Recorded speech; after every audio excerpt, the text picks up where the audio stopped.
The 9,647th meeting of the Security Council is called to order.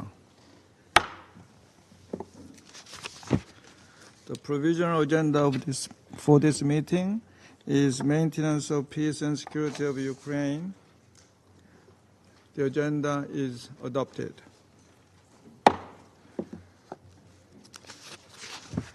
In accordance with Rule 37 of the Council's Provisional Rules of Procedure, I invite the representatives of Latvia, Poland, Romania, Sweden, and Ukraine to participate in this meeting.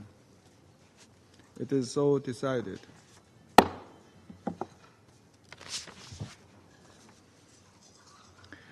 In accordance with Rule 39 of the Council's Provisional Rules of Procedure, I invite Ms. Joyce Msuya, Assistant Under Secretary General for Humanitarian Affairs and Deputy Emergency Relief Coordinator, to participate in this meeting. It is so decided. In accordance with Rule 39 of the Council's Provisional Rules of Procedure, I also invite His Excellency Mr. Stavros Lambrinidis, Head of Delegation of the European Union to the United Nations, to participate in this meeting. It is so decided. The Security Council will now begin its consideration of Item 2 of the agenda.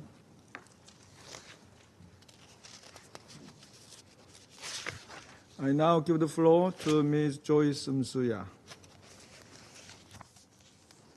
Thank you, Mr. President. Since we last briefed the Council 3 weeks ago, the civilian toll of attacks on Ukraine has continued to mount. Few parts of the country are spared from these hostilities, particularly in the east, northeast, and south. But an escalation in fighting in the Kharkiv region since the 10th of May has had the heaviest impact. The Office for the High Commissioner of Human Rights, OHCHR, reports that at least 174 civilians were killed and 690 were injured in May, the highest number of civilians casualties in a single month since June 2023. More than half of these casualties can be attributed to the fighting in Kharkiv.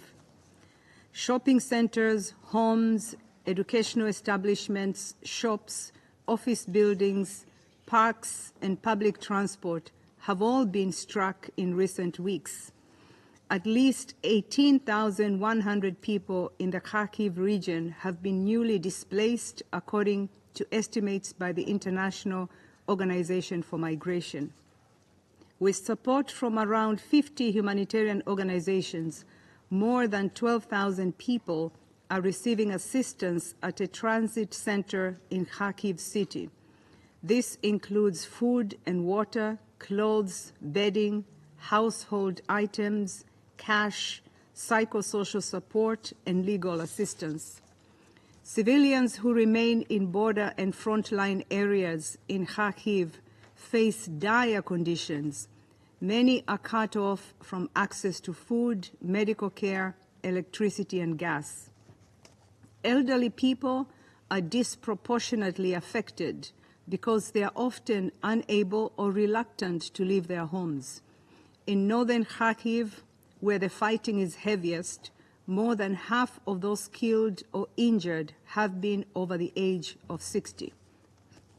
In total, OHCHR has now verified the killing of at least 11,000 civilians and the injury of more than 21,000 others across Ukraine since 24th of February 2022. The actual toll is likely much higher. Mr. President, it is 1 year since the Kakhovka Dam disaster, one of the most significant incidents affecting civilian infrastructure since the start of the full-scale invasion.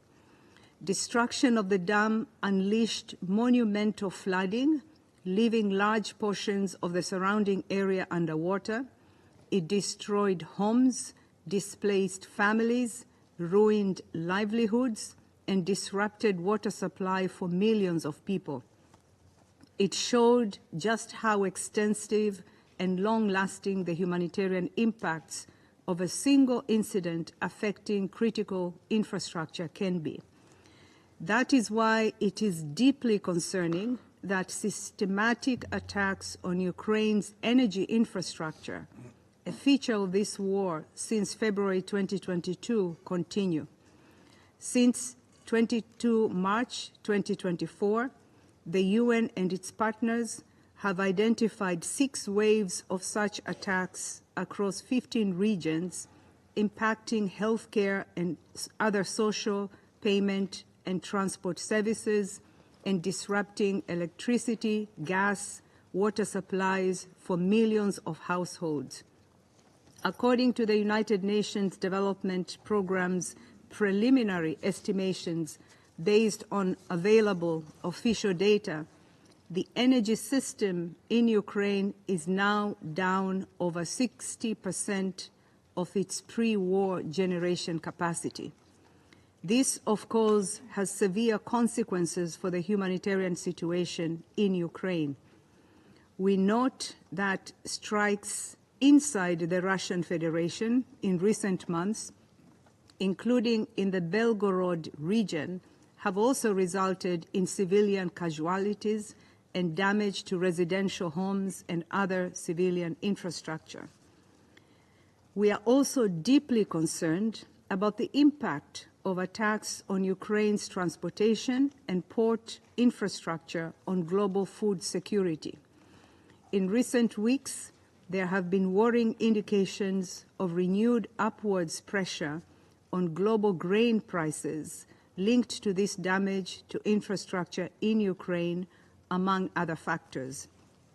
We reiterate that safe navigation throughout the Black Sea and the protection of ports and related civilian infrastructure must be assured so the food exports can reach global markets predictably and efficiently. Mr. President, as we commemorated International Day of Innocent Children Victims of Aggression on 4th of June, let me also highlight the particular impact of this conflict on children. The physical, psychological, and emotional harm on Ukrainian boys and girls has been immense. More than 600 Ukrainian children have now been killed, and 1,425 have been injured since the escalation of the armed conflict. Children in frontline communities have spent between 3,000 and 5,000 hours in bomb shelters, the equivalent of 4 to 7 months, causing immense stress and upheaval in their lives. Many have had their educations disrupted, further jeopardizing their futures.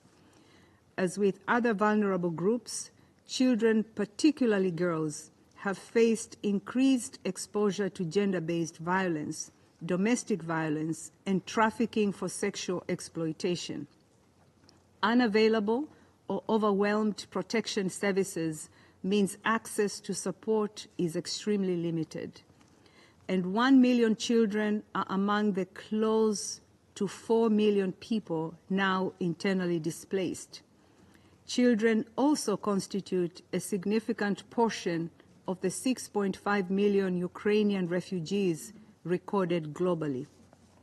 Mr. President, the scale of humanitarian needs in Ukraine remains vast. More than 14.6 million people, about 40% of the population, require some form of humanitarian assistance. Over half of them are women and girls.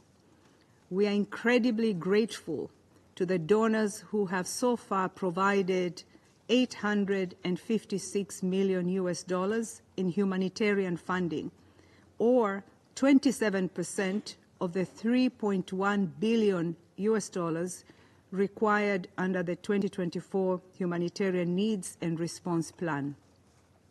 This funding has enabled nearly 500 humanitarian organizations, around 70% of them national organizations, including local women-led organizations, to provide assistance to more than 4 million people in the first 4 months of this year. This is despite the many challenges.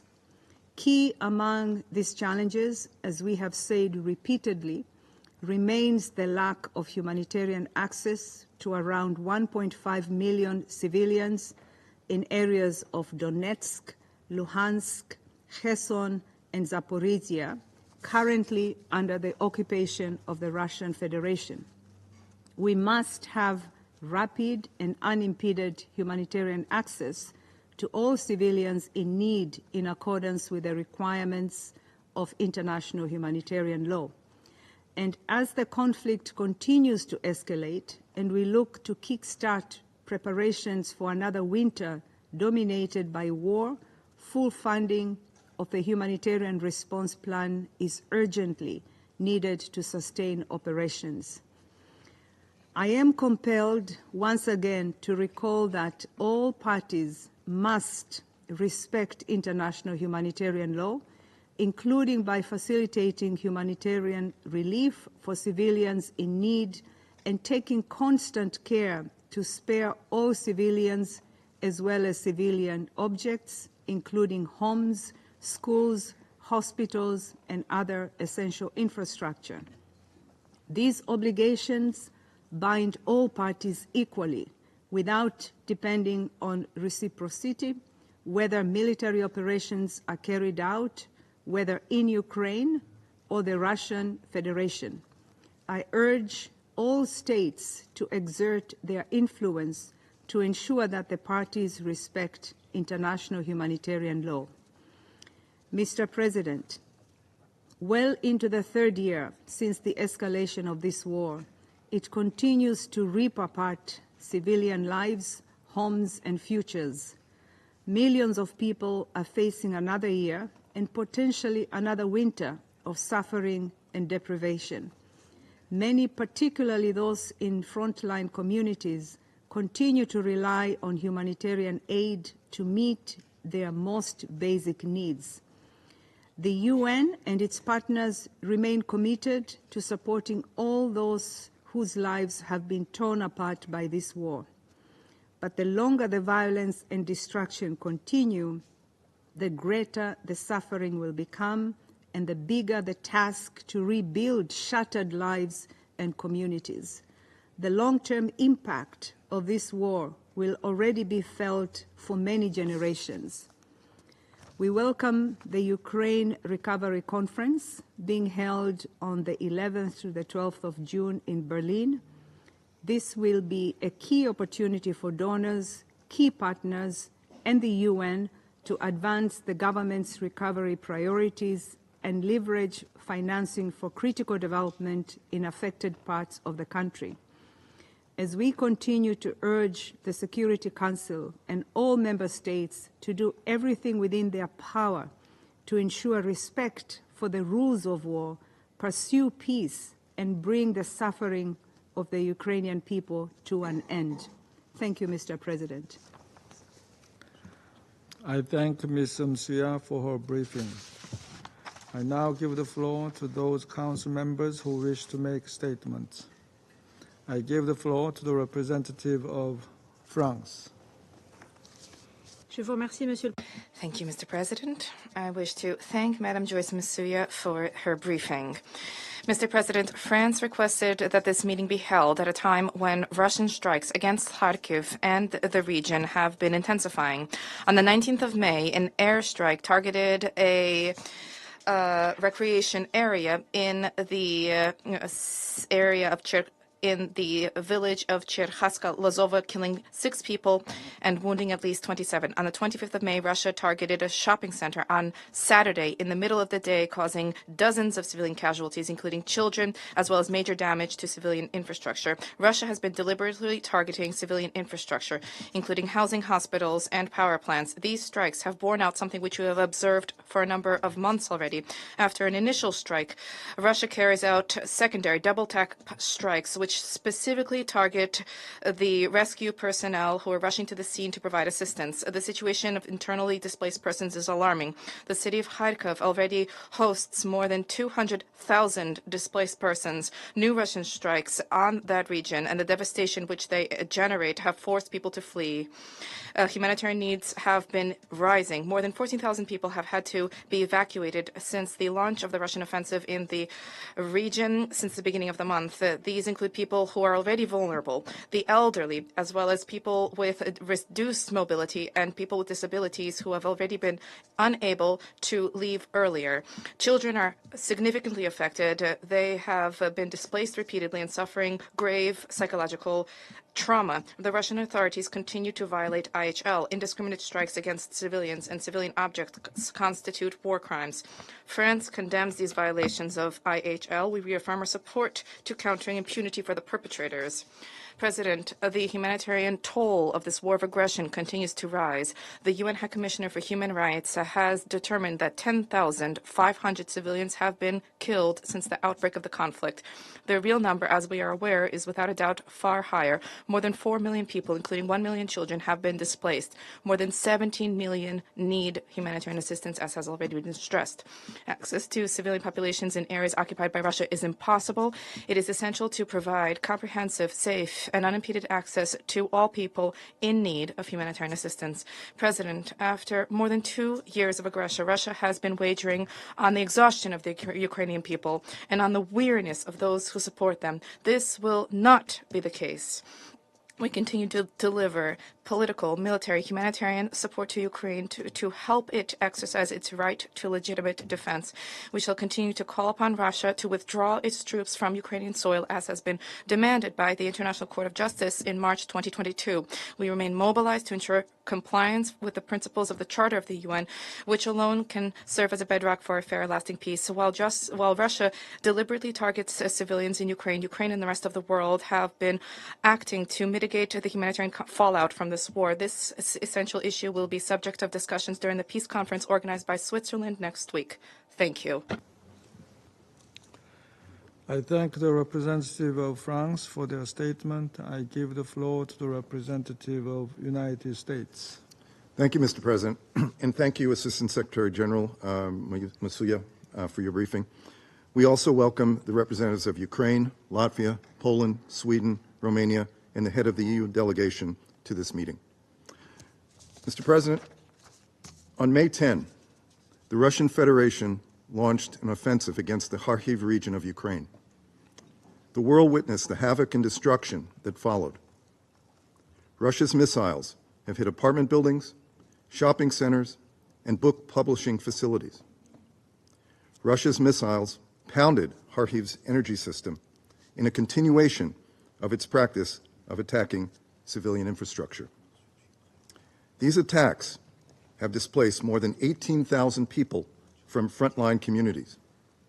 They have caused at least 400 civilian casualties. This includes the killing of a 12-year-old girl who was simply shopping for groceries with her mother. Mr. President, we greatly appreciate the international and NGO humanitarian organizations that supported the evacuations of thousands of people and are providing evacuees with emergency assistance, including shelter, food, water, and medical care. These relentless attacks are reminders that Putin is not interested in peace. They also remind us of his commitment to an illegal war of conquest with no regard for the staggering toll on his own people or the people of Ukraine. Putin has no regard for Russia's obligations under the Geneva Conventions, given the haggard, beaten, and malnourished bodies of prisoners of war returned to Ukraine on May 31, following the first prisoner swap in months. UN reports concluded the majority of Ukrainian prisoners of war are subject to routine medical neglect, torture, and other ill treatment in detention. This includes mock executions, electric charges to ears and genitals, beatings, and sexual violence, including rape. The UN Special Rapporteur on Torture concluded that torture and other inhumane acts perpetrated against prisoners of war, as well as civilians, appear orchestrated as part of state policy. Russia also continues to deny international monitors and humanitarian organizations access to the Ukrainian territory it occupies, as well as to facilities in Russia holding prisoners of war and Ukrainian civilians. Russian armed forces and affiliated groups were listed in the annexes of the Secretary General's 2023 annual report on children in armed conflict, which asserts that they are responsible for, among other things, killing and maiming children. And Russia continues its forcible transfer and deportation of Ukrainian children as part of a systematic campaign to strip the most vulnerable victims of this war of their Ukrainian identity. Vulnerable children were taken from Ukrainian caregivers and relocated to Russia. In many instances, these children were provided with Russian names and passports and adopted by Russians. These transfers are not humanitarian in nature. They may amount to war crimes. The forcible changing of names and nationality is a blatant violation of international law. Mr. President, the evidence of Russia's war crimes is well documented, staggering, and mounting every day. Nevertheless, Ukraine continues to develop a formula for a just and durable peace that is in line with the principles of the UN Charter. The international community's participation in the upcoming Summit on Peace in Ukraine, hosted by Switzerland, will be crucial in supporting our shared objective, the maintenance of international peace and security. We call on all countries to support Ukraine's pursuit of a just and lasting peace, consistent with the principles and purposes of the UN Charter. We regret Russia has shown no support or readiness for good faith negotiations or engagement on a durable peace. We hope this will change and allow for a successful second summit with Russia's participation.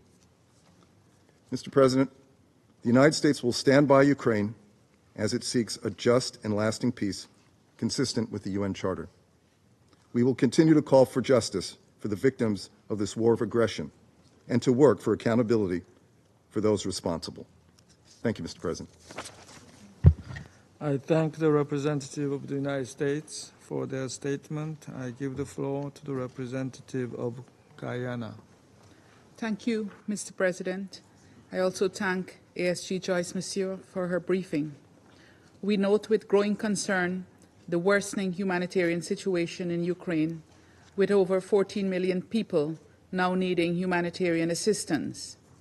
Each time this Council meets to discuss Ukraine, we hear of a worsening situation. As shelling in Kharkiv and other cities and towns continues, the prospects seem grim. We continue to receive reports of the growing number of civilian casualties, including women and children, and the destruction of critical civilian infrastructure across the country. Targeted attacks on energy infrastructure plunge entire communities into darkness and disrupt the flow of vital services to hundreds of thousands of people. Meanwhile, continuous attacks on schools and medical facilities seriously disrupt essential healthcare and education and will have far-reaching consequences. Guyana deplores the continued loss of civilian lives in this war. We reiterate our demand for full respect for international humanitarian law and principles of distinction, precaution, and proportionality. We also continue to urge greater efforts in ensuring full protection and unhindered access for humanitarian actors, including to the occupied territories of Ukraine. The attacks on critical infrastructure must stop. Mr. President, beyond its immediate humanitarian impacts, this war has other long-term impacts. WHO says nearly 10 million people are at risk of suffering from mental disorders. Many are already experiencing moderate to severe symptoms. Children continue to pay a particularly high price in this war, as Ms. Masuya reminded. 1.5 million children are in urgent need of support to cope with stress, anxiety, and other mental health challenges. These are further exacerbated by disruption to their education. Guyana reiterates its call for an immediate end to the attacks on infrastructure critical for children's well-being, including schools, hospitals, energy, water, and sanitation systems. We also repeat our call for continued support for the victims of the war, inclusive of medical, psychological, and legal support, with particular attention to children and survivors of sexual violence. We commend the UN agencies, bilateral partners, and international, regional, and local organizations working around the clock to respond to the growing humanitarian needs of the Ukrainian people. We also call for the scaling up of humanitarian assistance. In closing, Guyana continues to stress the urgency of resolving this conflict peacefully and will support all efforts towards this end. We again call on the Russian Federation to withdraw its military forces from the internationally recognized territory of Ukraine and urge the parties to commit to a serious political and diplomatic process to end this conflict peacefully. I thank you. I thank the representative of Guyana for their statement. I give the floor to the representative of Malta. Thank you, President.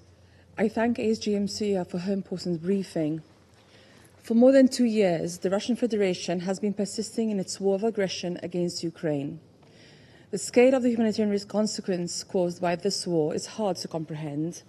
It has displaced millions, many of whom continue to seek refuge. Also, it has left 14.6 million people in need of humanitarian assistance. The plight of thousands of Ukrainians has grown more desperate since Russian forces launched a new offensive in Kharkiv and its region in these past weeks. Numerous waves of withering attacks have caused the death and injury of civilians, including many children, as well as causing the damage to civilian infrastructure. More people have been displaced as a result of these attacks. This week, authorities report that over 12,000 civilians from the Kharkiv region are fleeing their homes due to these attacks. According to OCHA, nearly 90 children have been killed and more than 320 injured in the region alone since the start of Russia's war. President, last week, Russian forces struck several of Ukraine's energy facilities with missiles and drones. These air assaults targeted facilities in cities across the entire country, far away from the front lines, including some located near the borders with Poland, Hungary, and Slovakia. Malta strongly condemns Russia's shelling campaign aimed to destroying energy facilities in Ukraine. Every missile strike has left some form of devastation across Ukraine. Even if Russia decides to end its war today, in many places, men, women, and children have nothing to go back to. Malta urges the parties to comply with their obligations under international humanitarian law and protect all civilians as well as civilian objects, including homes, schools, hospitals, greenhouses, and other essential infrastructure. President, the intensification in hostilities continues to disrupt humanitarian operations across Ukraine, impacting relief efforts. Additionally, Russia's bombardments have resulted in casualties of rescuers trying to save the very lives that they are trying to save. Since February 2022, WHO has verified 1,808 attacks on healthcare. This is unacceptable. Malta reiterates that there must be no impunity for these crimes. The perpetrators of these actions must be held to account for the damage caused. We express our full support to the mandate of the Independent International Commission of Inquiry on Ukraine, as well as to the Register of Damage Caused by the Aggression on the Russian Federation against Ukraine. Forced displacement has exposed the most vulnerable, especially children, to various protection risks, such as exploitation, abuse, violence, and separation from their family. This has led to severe stress and psychological trauma. Women and girls are also being affected disproportionately, being exposed to rural food insecurity and gender-based violence. This important topic will be discussed at the Summit on Peace in Ukraine, to be held in Switzerland later this month. We fully support the summit and the efforts aimed at a comprehensive, just and lasting peace for Ukraine, based on international law and the UN Charter. In closing, President, Malta calls upon Russia once again to unconditionally and completely withdraw all its forces and military equipment from the entire territory of Ukraine within its internationally recognized borders. Thank you. I thank the representative of Malta for their statement. I now give the floor to the representative of Algeria. Thank you, Mr. President. I wish to convey at the outset my thanks to ASG Joyce Msuya for her briefing. Algeria expresses a deep concern over the continued deterioration of the humanitarian situation induced by the military operation in Russia and Ukraine. The civilians continue to bear the heavy toll of this operation, with an important loss of civilian lives and a dire humanitarian situation. The destruction of critical civilian infrastructure, including residential both in Ukraine and in Russia, are still a source of deep concern. While describing an alarming situation, we are yet to see any perspective of de-escalation.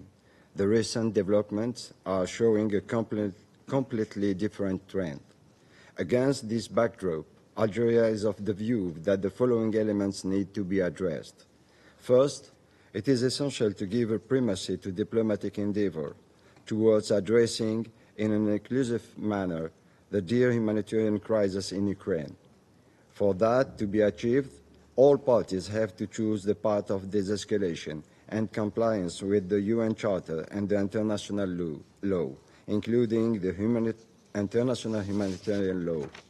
Second, the logic of confrontation cannot be sustained and has to leave space of restraint, dialogue, and negotiation guided by the principle of inclusiveness and peaceful settlement of disputes. In this very spirit, Algeria supported the initiative of the Arab League by being part of the Arab Contact Group, which met the two parties at an early stage of the conflict as part of good officers' efforts and called the international community to refrain from any action likely to obstruct the negotiation and prolong the crisis. Algeria reiterated its commitment to make any peace effort aiming of laying the foundation for a steady and peaceful solution to this crisis. Third, the continued polarization of this crisis is a source of serious concern for Algeria, as it contributes to prolong the crisis and heighten the risk of escalation, with adverse repercussions on international peace and security, as well as socio-economic consequences, including in terms of food and energy security. Despite the glooming picture we are getting from the ground, Algeria prefers to cling to the hope of peace. There is a need to identify all ways and means of putting an inclusive and fair peace process on track. Algeria still believes that multilateralism can deliver and calls for the intensification of international diplomatic efforts to resolve this crisis, thus avoiding the collapse of diplomatic norms and reaching a peaceful settlement based on the purposes and principles of the UN Charter and the legitimate Security Council of all parties. I thank you. I thank the representative of Algeria for their statement. I now give the floor to the representative of Mozambique. Thank you, Mr. President. Mr. President, we thank Assistant Secretary Joyce Msuya for her invaluable insights. We also welcome the representative of Ukraine in this meeting. Mr. President, as the prospects for a mutually accepted solution remain elusive and the position of the conflicting parts remain entrenched, the humanitarian fallout continues to escalate, as we heard from Assistant Secretary Msuya. Civilians' deaths and injuries, a high number of refugees and internally displaced persons, and the targeted destruction and damage of critical civilian infrastructure remain persistent features of this unprecedented humanitarian crisis in Ukraine. The respect or lack thereof for the international humanitarian law and international human rights law risks to be yet another casualty of this conflict. Mr. President, in the recently concluded open debate on the protection of civilians in armed conflicts, held under our presidency, marking the 75th anniversary of the Geneva Conventions and the 25th anniversary of Resolution 1265, we collectively issued a clear and urgent appeal for a renewed commitment to strengthening the protection of civilians in armed conflict. The selective application of international humanitarian law and international human rights law by warring parties and the multidimensional impact on civilians who are being killed and maimed at an alarming rate cannot be condoned. The use of explosive weapons in populated areas, the leading cause of civilian casualties in recent conflicts, must be scrupulously avoided. So too, the impediment to delivery of humanitarian aid. Mr. President, against this backdrop, our position on the humanitarian dimension of these and other conflicts remains consistent and unchanged. First, the protection of civilians is the cornerstone of international humanitarian law. Therefore, we call on all parties to ensure their safety and fulfill their obligations. Second, the principles of distinction, precaution, and proportionality, as it was mentioned before, must be scrupulously adhered to and upheld by all parties. Proportionality requires an assessment of whether civilians' harm is likely to be excessive compared to the concrete military advantage anticipated. Third, all parties must facilitate full, safe, rapid, and unhindered access for humanitarian personnel and relief to civilians in need. All these are core aspects of the Resolution 27 recently adopted by this Council. Therefore, we appeal to donors for a generous response to OCHA's humanitarian response plans for these and other conflicts. Flexible, predictable, sufficient, and timely funding are crucial to guarantee the delivery of critical support and services, particularly for women, children, and other vulnerable groups who are bearing the brunt of conflicts. Mr. President, ultimately, ending this conflict is the most secure path towards addressing its man-made humanitarian consequences. To achieve this, we urge the parties to cease hostilities without delay, resume direct negotiation without preconditions, and engage in dialogue in good faith. In our humble opinion, this is the most appropriate way to end this conflict and lay the foundations for lasting and sustainable peace between the two countries. I thank you, Mr. President. I thank the representative of Mozambique for their statement. I now give the floor to the representative of China. President, I thank ASG Musuya for her briefing. China is deeply concerned by the prolonged fighting in Ukraine, the increasingly dire humanitarian situation, and the persistent spillover risks. We urge parties to the conflict to act with rationality and restraint in strict compliance with international humanitarian law and refrain from attacking civilians and civilian infrastructure. We also call on the parties to resume dialogue and engagement immediately to achieve a ceasefire and put an end to the fighting. China did not create the Ukraine crisis, nor have we had any part in it. Since the outbreak of the conflict, China has consistently advocated advocated for peace talks and negotiations, actively pursuing a political settlement of the Ukraine crisis. Recently, Chinese Foreign Minister Wang Yi met with the visiting chief advisor to the Brazilian President, Celso Amelio, in Beijing. This was followed by the joint release of 6-point common understandings on the Ukraine crisis, emphasizing dialogue and negotiation are the only viable solution to the Ukraine crisis, and calling on all relevant parties to work jointly for the de-escalation of the situation. All relevant parties are also called on to, inter alia, increase humanitarian assistance, oppose the use of nuclear weapons, oppose attacks on nuclear power plants, and protect the stability of global industrial and supply chains. The first Deputy Foreign Minister of Ukraine just concluded his visit to China. The two sides held an in-depth exchange of views on the Ukraine issue. China briefed Ukraine in detail on the 6-point common understandings. We believe that the 6-point common understandings reflect the shared expectations of the majority of the countries and represent the greatest possible common factor at international level on the ongoing Ukraine crisis. We welcome more countries supporting and subscribing to the 6-point common understandings so as to gradually build up the positive momentum towards a political settlement and create a brighter prospect for peace. President, in any conflict or confrontation, no one emerges triumphant. Military means cannot produce lasting peace. China supports all efforts conducive to the peaceful settlement of the Ukraine crisis. Going forward, we'll continue to be objective and impartial, bring the parties to the negotiating table, stay in contact with all parties concerned, and work tirelessly for a political solution to the crisis. I thank you, President. I thank the representative of China for their statement. I now give the floor to the representative of Ecuador. Gracias, señor presidente.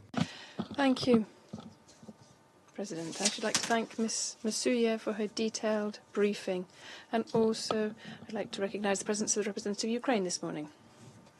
Regrettably, and as was to be expected, since our last meeting on this topic, the humanitarian situation in Ukraine is continuing to deteriorate. The recent attacks in the Kharkiv region and other areas have led to numerous civilian casualties, including children, and have led to the devastation of homes and civilian infrastructure. The attacks have led to mass displacements, and it has been reported that thousands of people have remained without access to basic necessities such as food, medical assistance, electricity, and gas. Ecuador regrets the fact that civilians continue to suffer.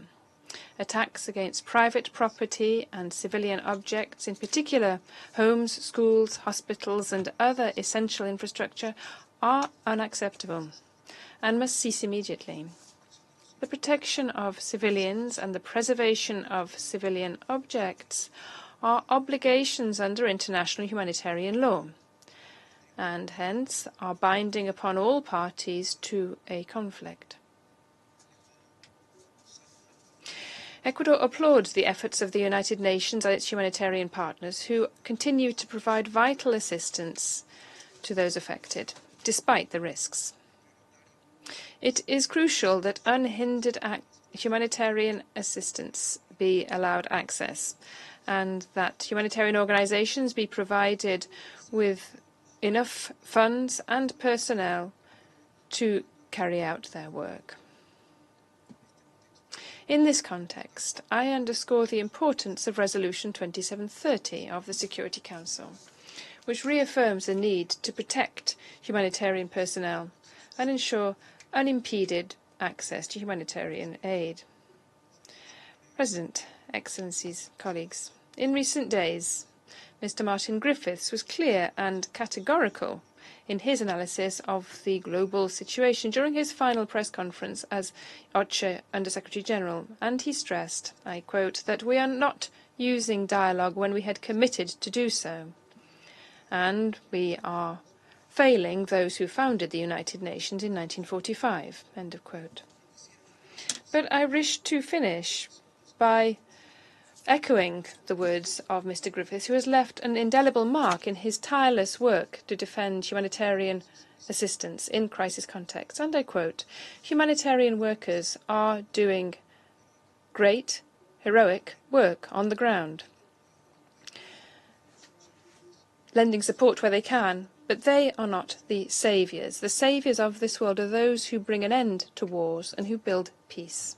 End of quote.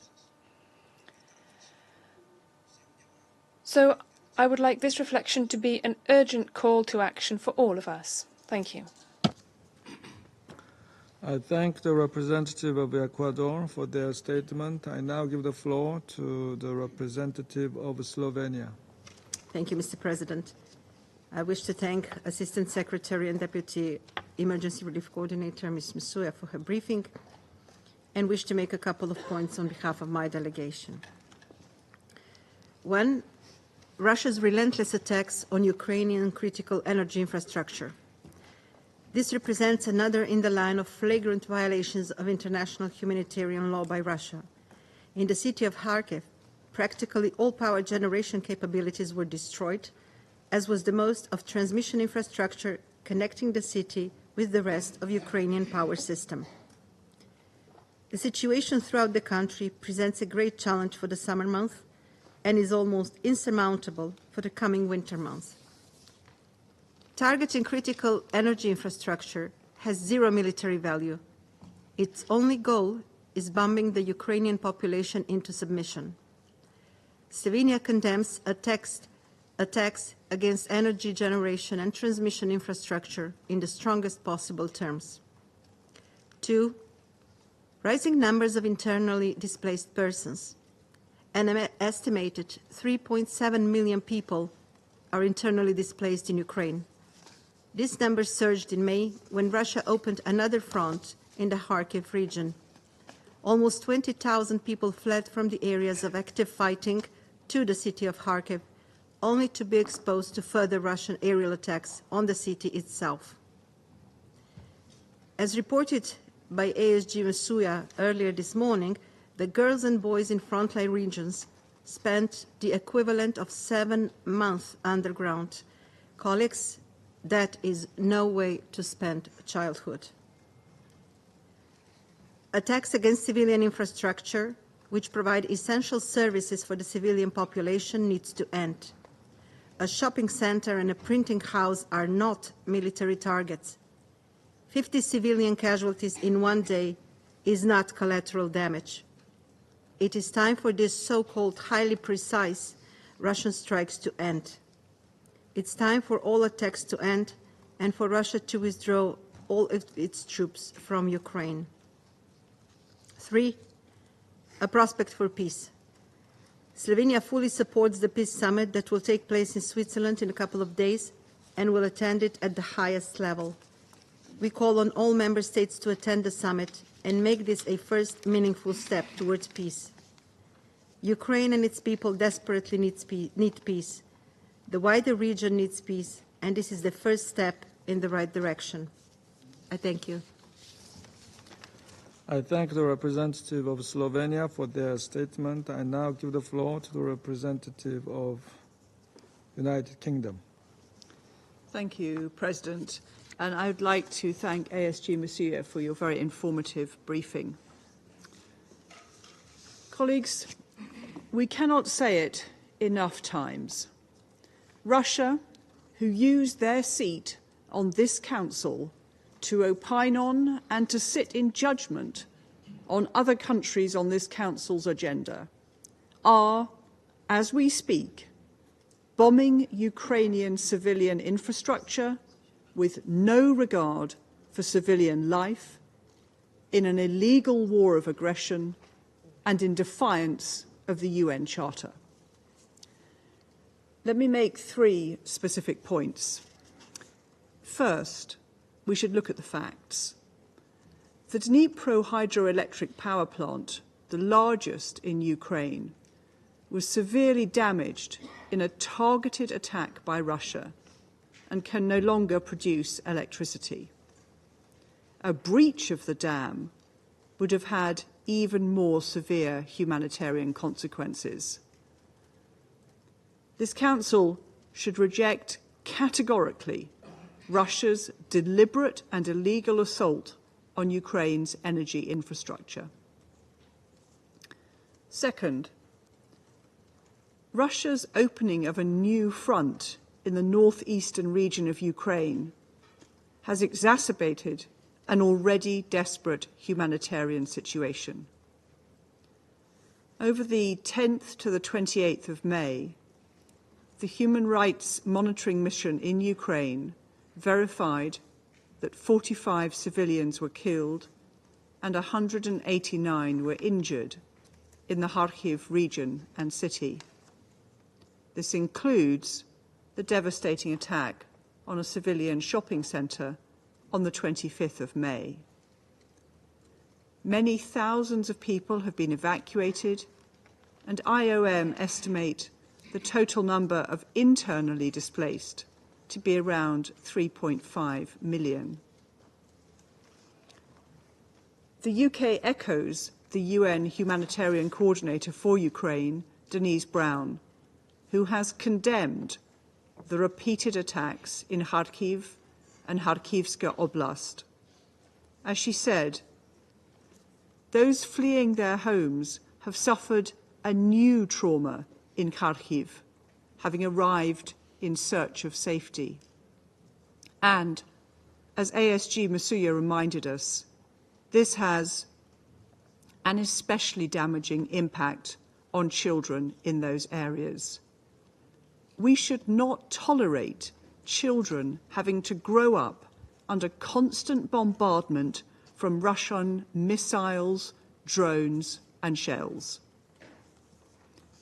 Third, we commend the bravery of humanitarian partners on the ground who are responding to intensification of attacks in the north by supporting evacuations from villages, responding to emergency needs, and improving preparedness measures for future strikes.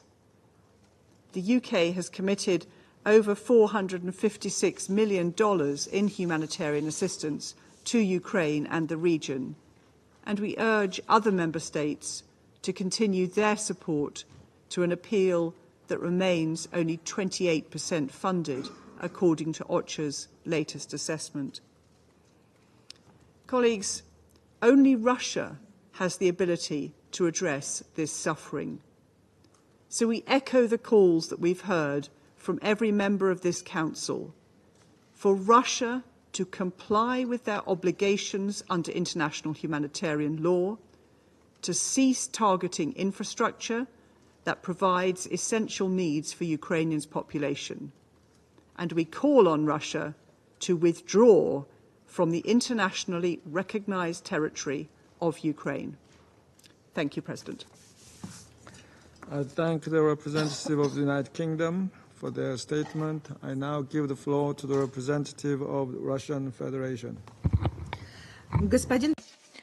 President, it has long been no secret to anybody that Western delegations have been convening UN Security Council meetings on Ukraine in order to go through the motions on their annual schedule, previously having ahead of time determined the roles of each.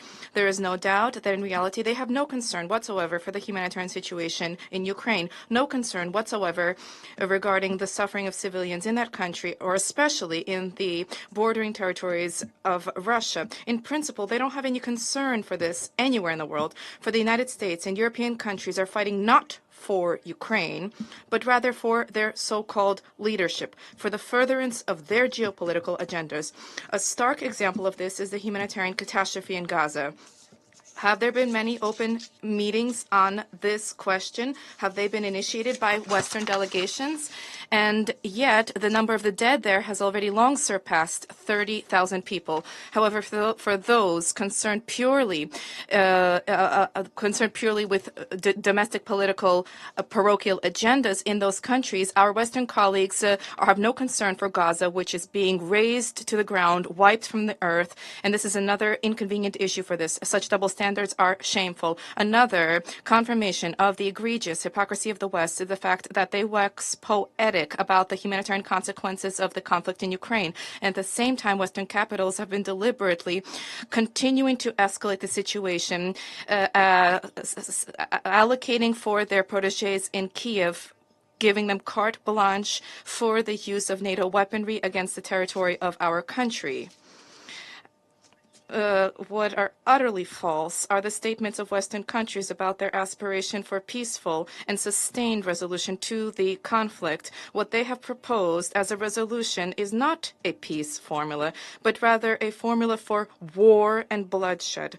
At the heart of this is a primitive attempt to advance an ultimatum to the Russian Federation, and the advancement of this as a conference, the conference in the Swiss city of Bürgenstock, is nothing other than a propagandistic hangout among friends with zero added value. It is increasingly clear to more and more members of the international community that any discussions on issues related to Russia's sovereignty and security are futile if they are carried out without Russia's representation, without taking into account its interests. Western pseudo-peacekeepers have organized yet another anti-Russian gathering, and they have discredited their efforts long ago already. And in February 2014, they initially putatively guaranteed a political resolution between the Ukrainian government and the opposition in Maidan, only to, the following morning, extend support for the coup. In 2015, 1 year after the brutal war by Kiev against the residents of Donbass, the Minsk agreements were signed.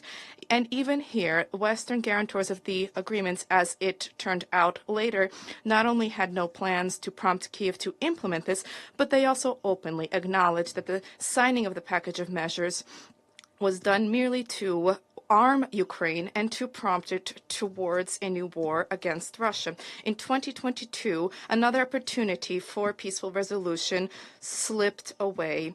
The delegations in Istanbul initialed an agreement which set out the contours of that were acceptable to the parties for a peaceful coexistence, and this was simply jettisoned after the arrival to Kiev of former Prime Minister of the UK, Boris Johnson. Why did he do this? Why are the Western countries providing Ukraine with more and more weapons? Are they concerned about the plight of civilians in Ukraine? No. Instead of hope for peace, a purpose was set out before Kiev to place the population of the country on the battlefield for the advancement of its Western sponsors' geopolitical agendas, and this goal has been systematically furthered. With each passing month, the Ukrainian army absorbs thousands of casualties. There is a complete, violent and forcible mobilization with untrained younger Ukrainian men being brought to the fore. It is no secret that the lowering of the conscription age is something that the U.S. administration insisted on. The plans are to drop the age from 25 to 18. The lives of the younger generation of Ukraine are entirely expendable to Washington, and this is something which representatives of the U.S. establishment let slip, explicitly stating that this is a policy that helps safeguard the lives of Western soldiers, and on the whole, it is more advantageous to the West insofar as this lines the pockets of its military-industrial complex. The Ukrainian population, who refuse to fight and to die for the advancement of the interests of the Zelensky regime's sponsors, are increasingly recognizing this, and this is clear when one looks at social networks posts. For now, the Kiev authorities plan before the end of the year to mobilize another approximately 110 to 120,000 people.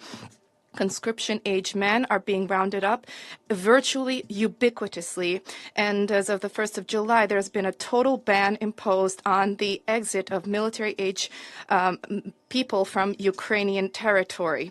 As the situation on the line of contact shows, all these steps do not help to avoid the irreversible. The Russian armed forces continue to methodically and systematically liquidate the entire Kiev regime's military capabilities, which is almost entirely comprised of Western weaponry. Only in the past month of May, Kiev has lost control over 28 population centers.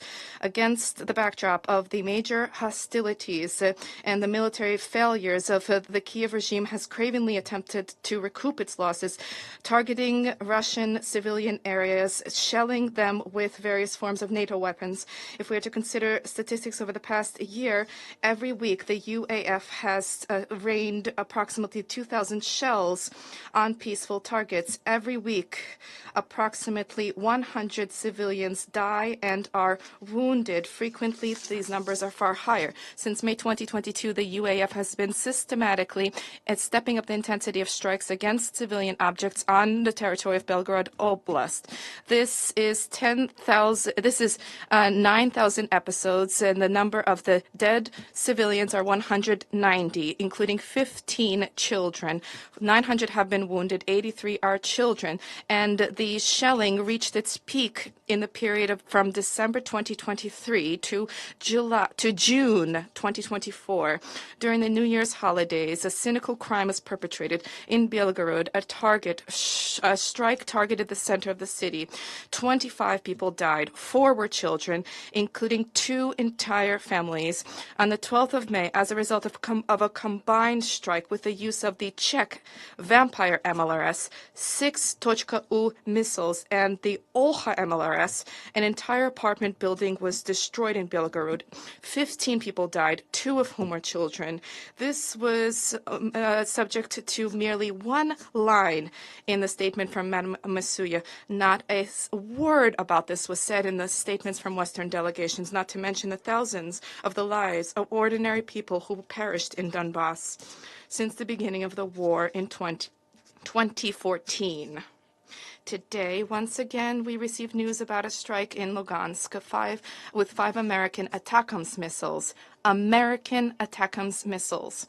And once again, this targeted apartment buildings and civilian objects. 3 people died. These kinds of attacks are blatantly terrorist acts, and they are entirely devoid of any military expediency whatsoever. There has been a significant uptick observed in the use of anti-personnel and cluster munitions. These are munitions which do maximum damage specifically to civilian populations. The systematic persecution by the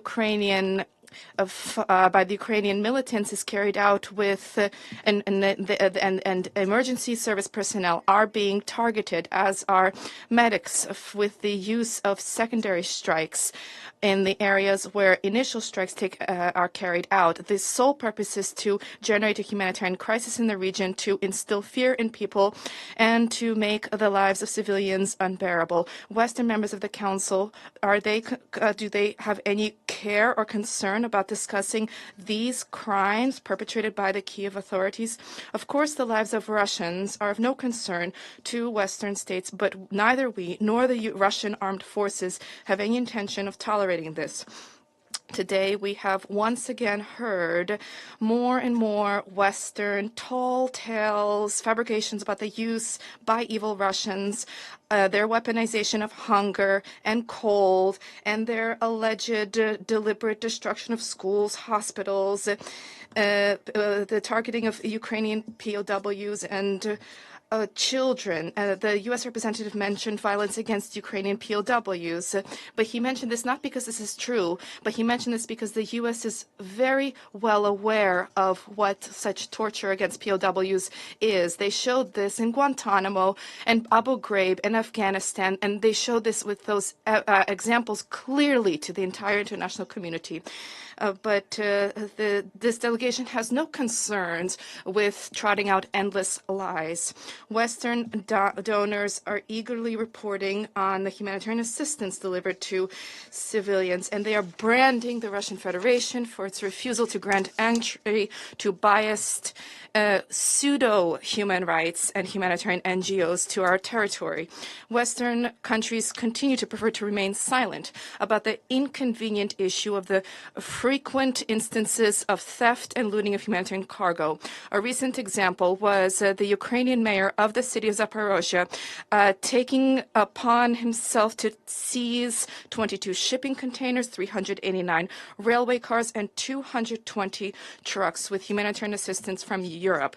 This is nothing other than yet another piece of evidence of the staggering levels of corruption in the Kiev regime. What is highly inconvenient for those who initiated today's meeting is the issue of the record pace of humanitarian and socioeconomic recovery of the new Russian constituent territories. Now, for our citizens and in the regions who have reunited with Russia, conditions are being proactively established for a dignified future. Unprecedented paces of modernization of social infrastructure have been reached. More than 2,000 social objects have been rebuilt and refurbished. This includes 2 major universities, schools, kindergartens, health institutions and facilities, places of culture, places of sport. Mine clearance efforts continue to be underway. Since March of 2022, the population of the liberated areas of Donetsk and Lugansk People's Republics, Zaporozhye and Kherson oblasts received 158,000 tons of food and basic necessities. More than 4,000 humanitarian initiatives and operations were carried out. Russia will continue to fulfill our humanitarian obligations before the new citizens of our country, irrespective of the lies and disinformation that are being disseminated by our foes in meetings such as today's. Mr. President, to conclude, we wish to state that the main problem and the main threat to international peace and security remains the focus of the U.S. and the European countries' support in the U.S. to continue the conflict in Ukraine at any cost, with the aim of weakening Russia. This is a highly dangerous policy, and the statements about Western weapons being used without limitation on the territory of our country are in furtherance of the dangerous policy, including discussions about more and more instructors being sent, and even Western countries' units to Ukraine. The consequences of these reckless actions absolutely need to be discussed at the Security Council. We propose that this be done on the 14th of June. Thank you for your attention. I thank the representative of the Russian Federation for their statement. I now give the floor to the representative of Japan. Thank you, Mr. President.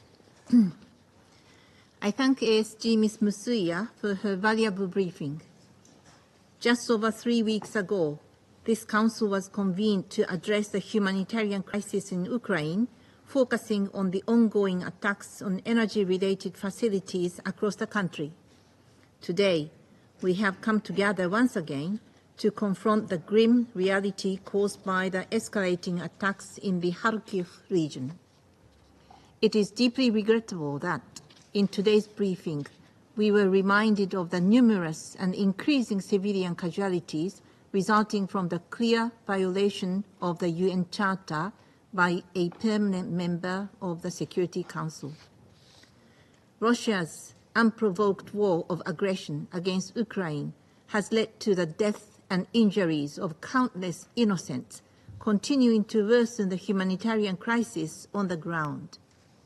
Japan expresses its deepest regret over the necessity to repeatedly condemn actions such as the recent attack on the residential area in Kharkiv that resulted in civilian casualties and hindered rescue efforts.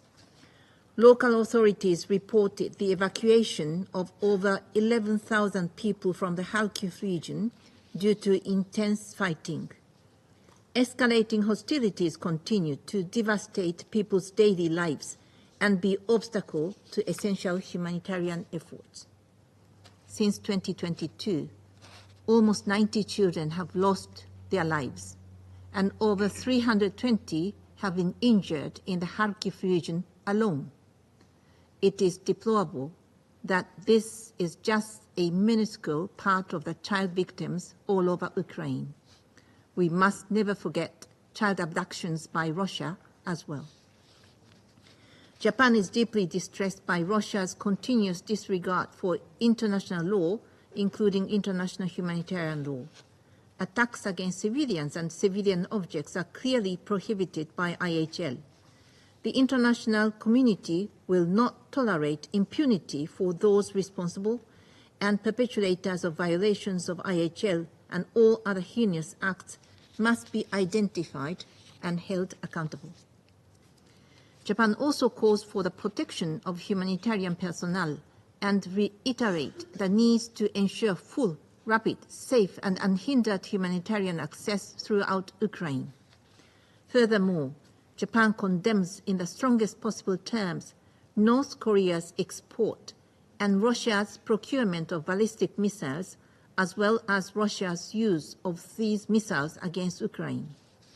The transfer of these weapons is a clear violation of relevant Security Council resolutions and supports Russia's war of aggression and increases the suffering of the Ukrainian people.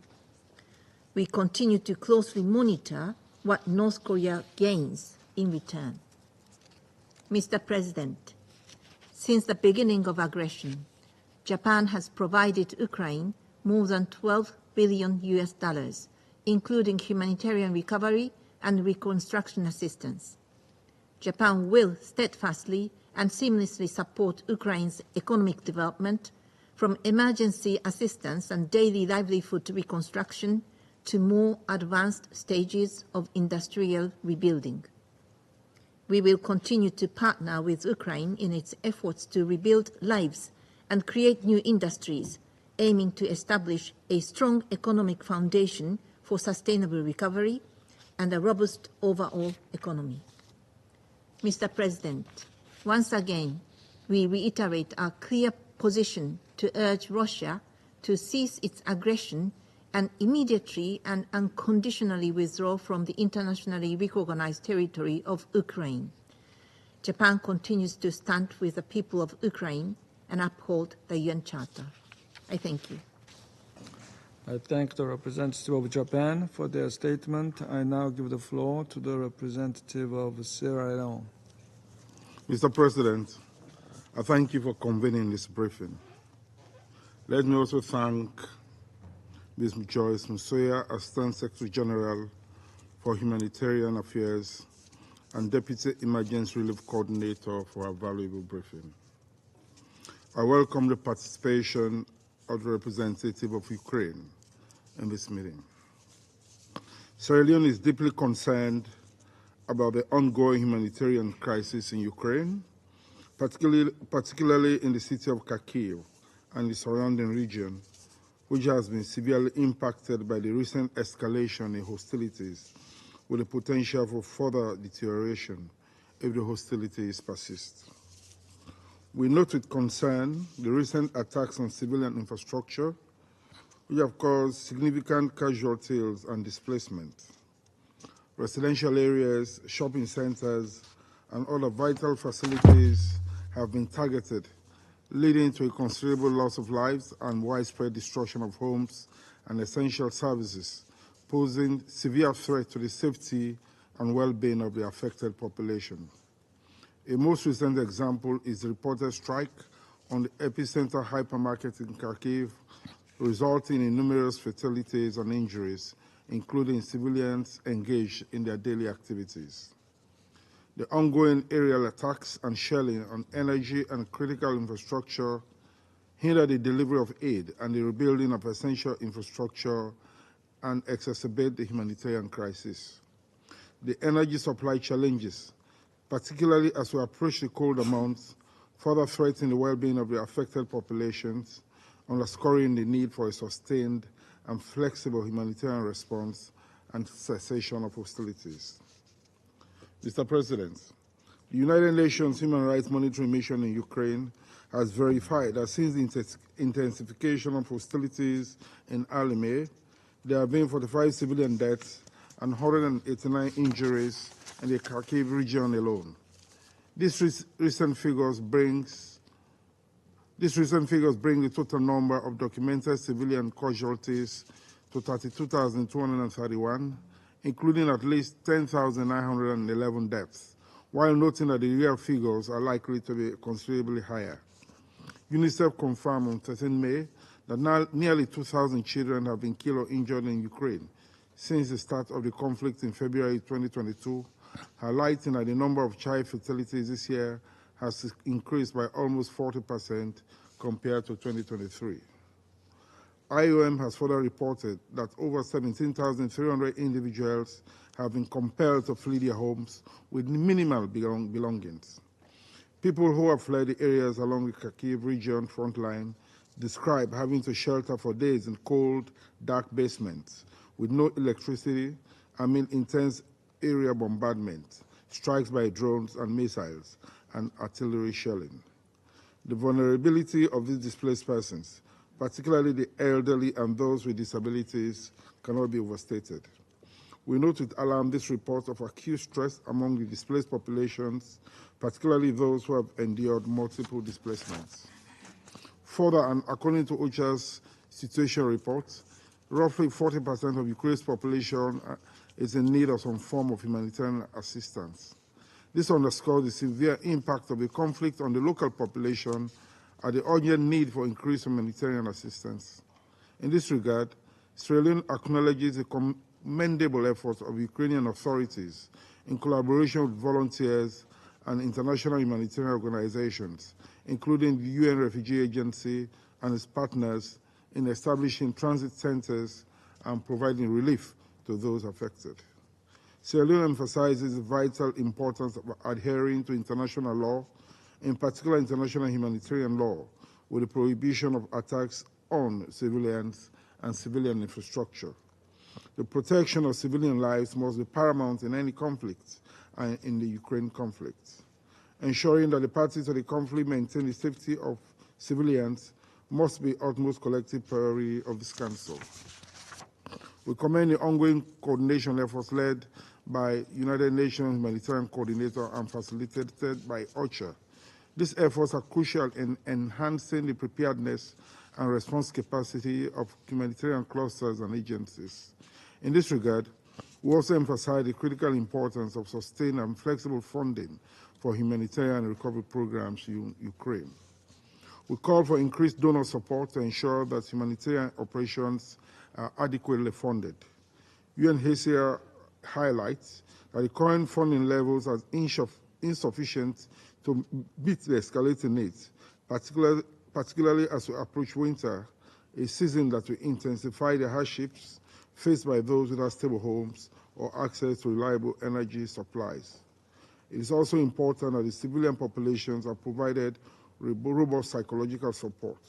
We stress the need for continued collaboration and support from the international community to address the multifaceted needs of the displaced and affected populations. Let me close, Mr. President, by reiterating Sierra Leone's commitment to support international efforts to address the humanitarian crisis in Ukraine, as we stand ready to work collaboratively with all involved parties and populations to alleviate the suffering of the affected civilian population. We call on the international community to demonstrate solidarity and unity in providing the necessary assistance and resources to respond effectively to the urgent humanitarian needs. As we look ahead, it is imperative that all parties involved prioritize the protection of civilians, the respect for international humanitarian law, and the facilitation of humanitarian access to ensure the delivery of life-saving assistance to those in need. Finally, Sierra Leone called for an immediate cessation of hostilities, respect for Ukraine's sovereignty, unity, and territorial integrity within its internationally recognized borders, and for constructive and inclusive diplomatic efforts to achieve a peaceful and lasting resolution to the conflict, taking into account the legitimate concerns of all parties involved. In the conflict situation, peace is negotiated, not with friends, but rather the parties to the conflict. I thank you. I thank the representative of Sierra Leone for their statement. I now give the floor to the representative of Switzerland. Merci, Monsieur le Président. Thank you, President. I thank Assistant Secretary General for Humanitarian Affairs, Ms. Joyce Masuya, for her statement. The consequences of the high intensity of Russian attacks are being felt throughout Ukraine. Switzerland is deeply troubled by the daily news from various regions where human lives are being shattered and humanitarian needs are worsening. These attacks must stop. We are particularly concerned by the escalation of attacks in Kharkiv. the consequences of which Ms. Masuya has just outlined, including the strike on May the 23rd, which destroyed a crowded shopping mall in the middle of the day. Our thoughts are with the relatives of the 19 people killed, and we wish a speedy recovery to the nearly 50 injured. Since this Council last discussed the humanitarian situation in Ukraine, the number of civilian casualties has continued to rise, as has the damage to civilian infrastructure, including energy infrastructure. We condemn indiscriminate or disproportionate attacks. International humanitarian law is unequivocal. All parties must respect its rules in all circumstances, including those relating to the conduct of hostilities, and ensure the protection of the civilian population. Notably, civilians and civilian objects must not be targets. As the attacks intensify, more and more people are fleeing to save their lives. Last month, thousands of people had to evacuate the Kharkiv region, among them older people and people with disabilities. One of the women who fled recalled that, leaving all behind, knowing my friends and family are still there, is truly the hardest thing. For some of them, it's an all too familiar nightmare.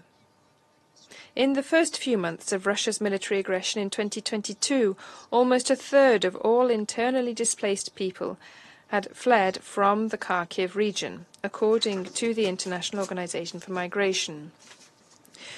Once again, we would like to express our gratitude to the humanitarian partners who are helping displaced people and civilians affected by fighting under difficult conditions, often at the risk of their own safety.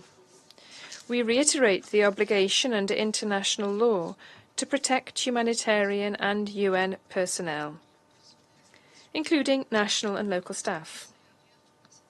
The Council reaffirmed this obligation in Resolution 2730 last month. I also recalled the obligation to allow and facilitate full, rapid and unimpeded humanitarian access to all civilians in need throughout Ukraine, including in territories under Russian military control. Mr. President, despite the dire situation, I would like to highlight two positive developments.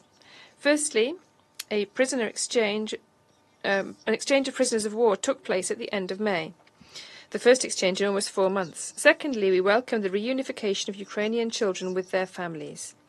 These examples remind us that even in the most difficult situations, diplomatic and humanitarian action can lead to agreements and to tangible improvements for the civilian population.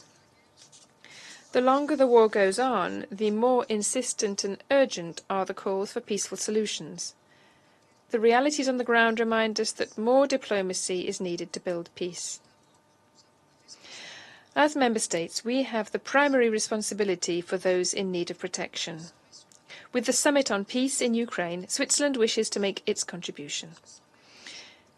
This summit aims to increase understanding for peace and to form a platform for high-level discussions to initiate a peace process. It is not directed against Russia. This is about offering a platform to a broad range of countries so that they can express their points of view and make proposals so as to move forwards and to contribute to preparing a future possible talks on peace between the parties. We count upon the support of participants from all regions of the world in order to take a step towards a future peace process in line with the United Nations Charter. I thank you. I thank the representative of Switzerland for their statement. I shall now make a statement in my capacity as the representative of the Republic of Korea. I thank ASG Masuya for her timely briefing. At the outset, my delegation expresses our deep concerns over the aggravating humanitarian consequences of the prolonged war in Ukraine. We call for the sustained attention and actions of the international community on the humanitarian situation in Ukraine, despite other conflicts and crises unfolding around the globe. This is not a time for fatigue. My delegation deeply regrets that Russia has recently continued and is even expanding its brutal attacks against Ukraine on all fronts, particularly in Ukraine's northeastern borders near Kharkiv.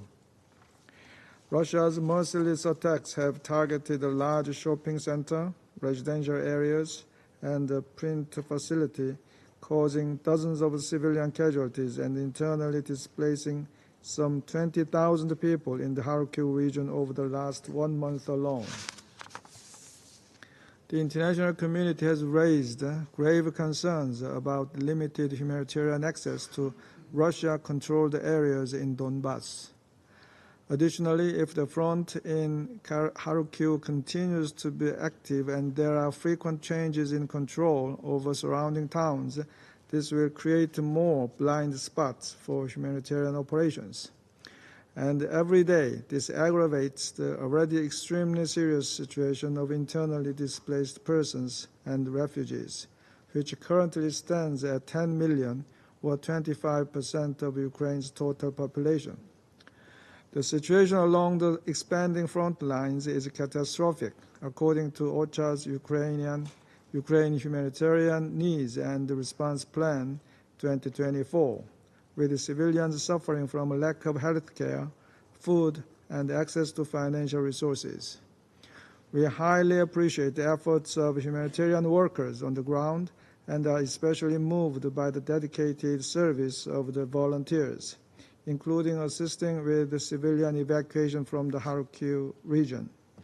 Recalling that Security Council Resolution 2730 was adopted last month, I also urge all parties to take measures to protect humanitarian workers. Yesterday's annual memorial service hosted by the Secretary General highlighted how much danger UN personnel and humanitarian workers on the ground are exposed to.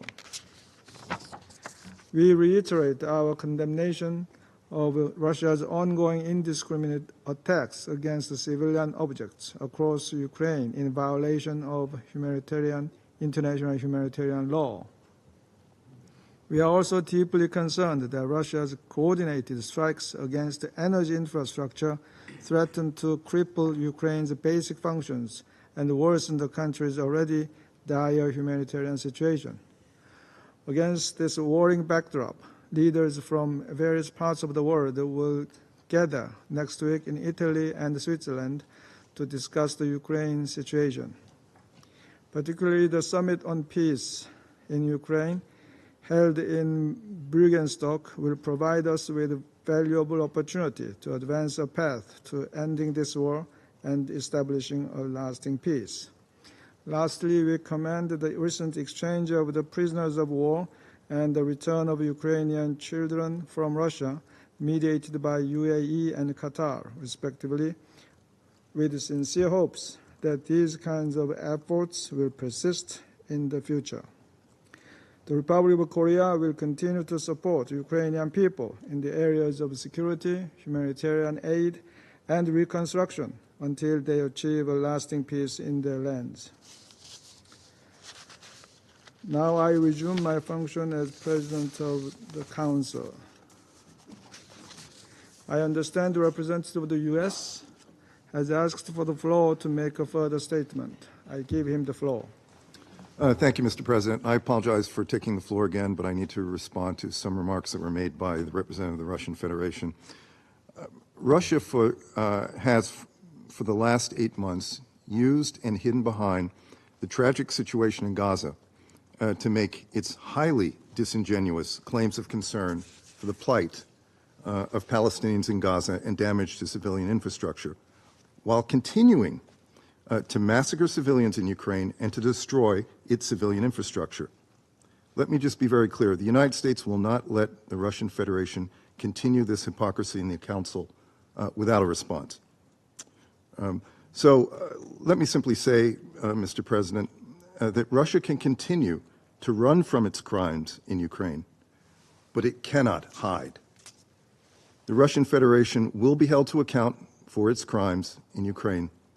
Let there be no doubt about that. Thank you. I thank the representative of the U.S. for their statement.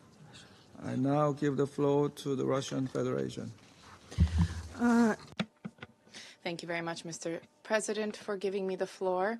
And I wish to take this opportunity to respond to the representative of the U.S. Yes, indeed, we have no opportunity to impose sanctions or to threaten with sanctions international officials if they attempt to accuse us of something, but this is something that the United States of America has been noteworthy for. When somebody tries to get to the bottom of their war crimes, they trot out any threats and sanctions. Thank you. I thank the representative of the Russian Federation for their statement. I now give the floor to the representative of Ukraine. Thank you, Mr. President. Distinguished members of the Security Council, Assistant Secretary Suya, I also recognize here the dictator's envoy in the permanent seat of the Soviet Union. Listening to her less toxic as usual statement was still quite an unsanitary exercise. We have already drawn the Council's attention to the fact that failure to subordinate Ukraine in a short, victorious war has prompted Russia to retaliate with the strategy of annihilation. What we register now is Russia's deliberate attempt to fully destroy those Ukrainian territories that are within the reach of Russian artillery and guided aerial bombs.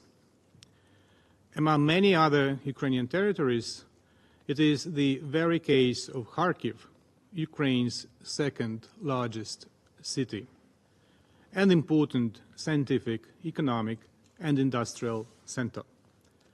10 years ago, Russia tried to enact in Kharkiv a scenario proclaiming a so-called People's Republic, similar to those Russia used in the Ukrainian cities of Donetsk and Lugansk.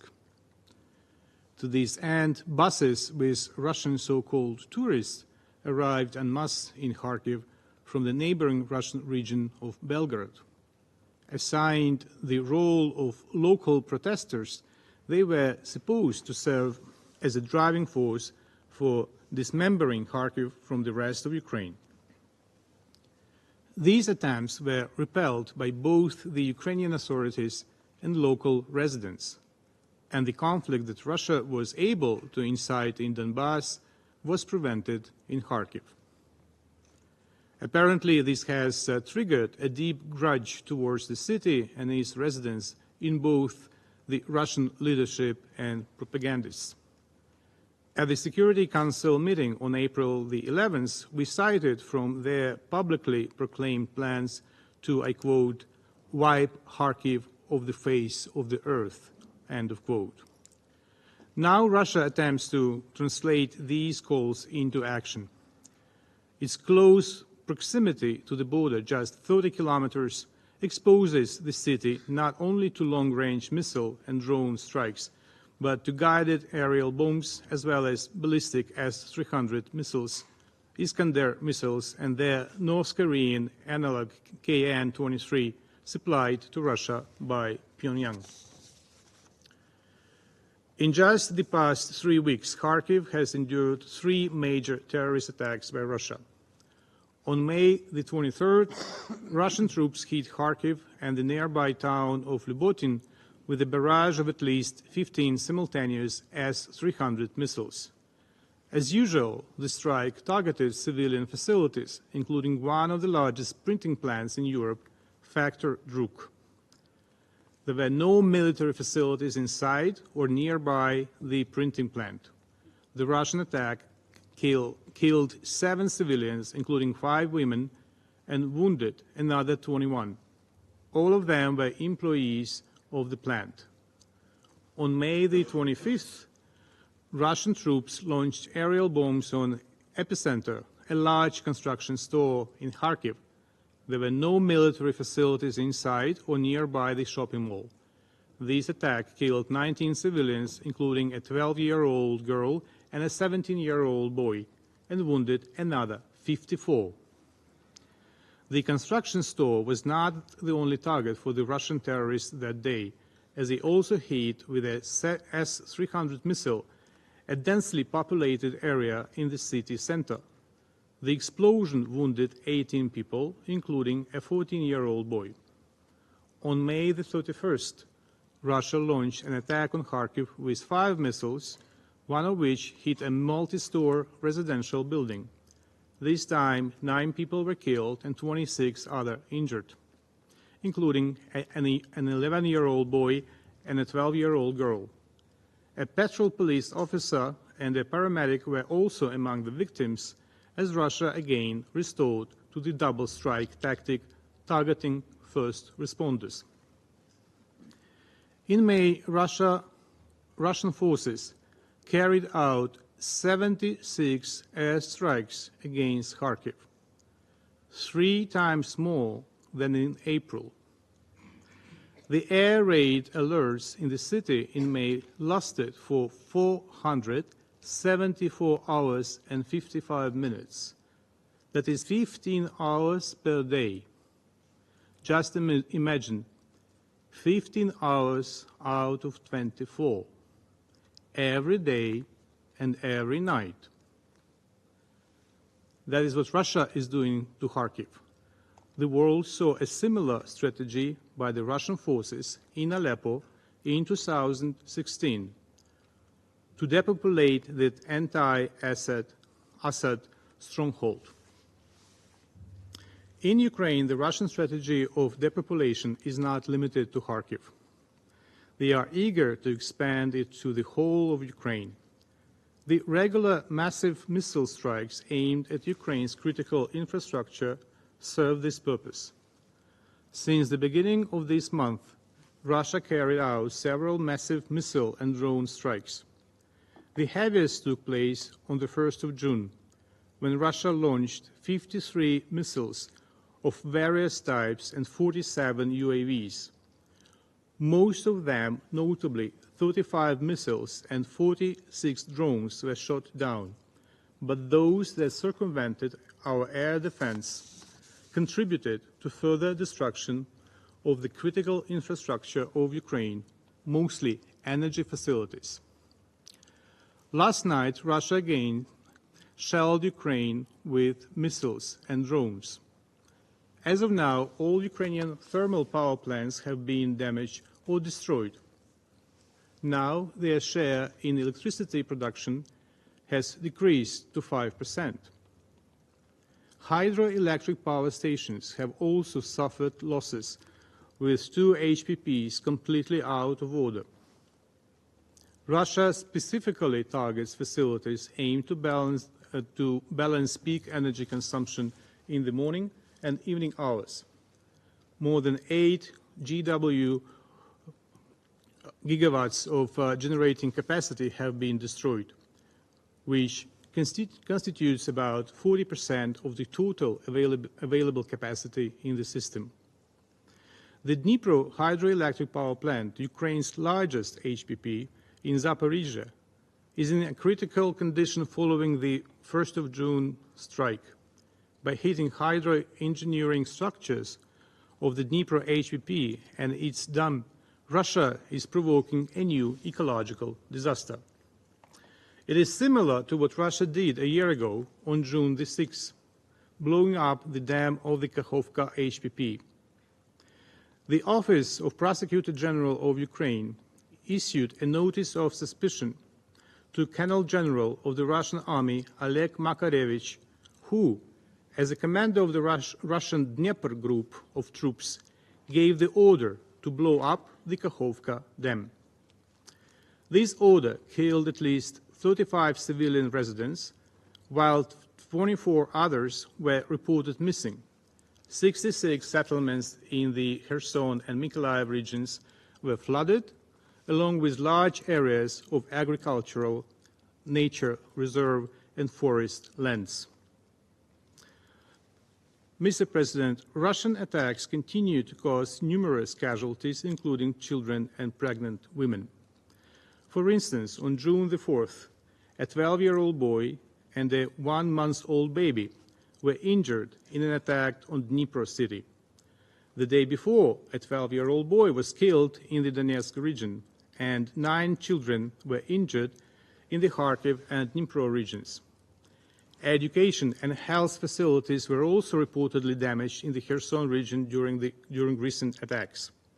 Furthermore, Russia persists in committing crimes of deportation and forced displacement of Ukrainian minors. It continues its policy of so-called re-education and militarization of Ukrainian children in temporarily occupied territories such as Crimea, where military sports facilities are used to train school children in warfare. This is a blatant violation of international humanitarian law and a grave violation according to the CAAC mandate regarding the recruitment and use of children in armed conflict, which requires particular attention. All these actions further demonstrate Russia's ongoing blatant disregard for international humanitarian law and human rights law. They confirm that Russia has not implemented any measures to cease its crimes against Ukrainian children.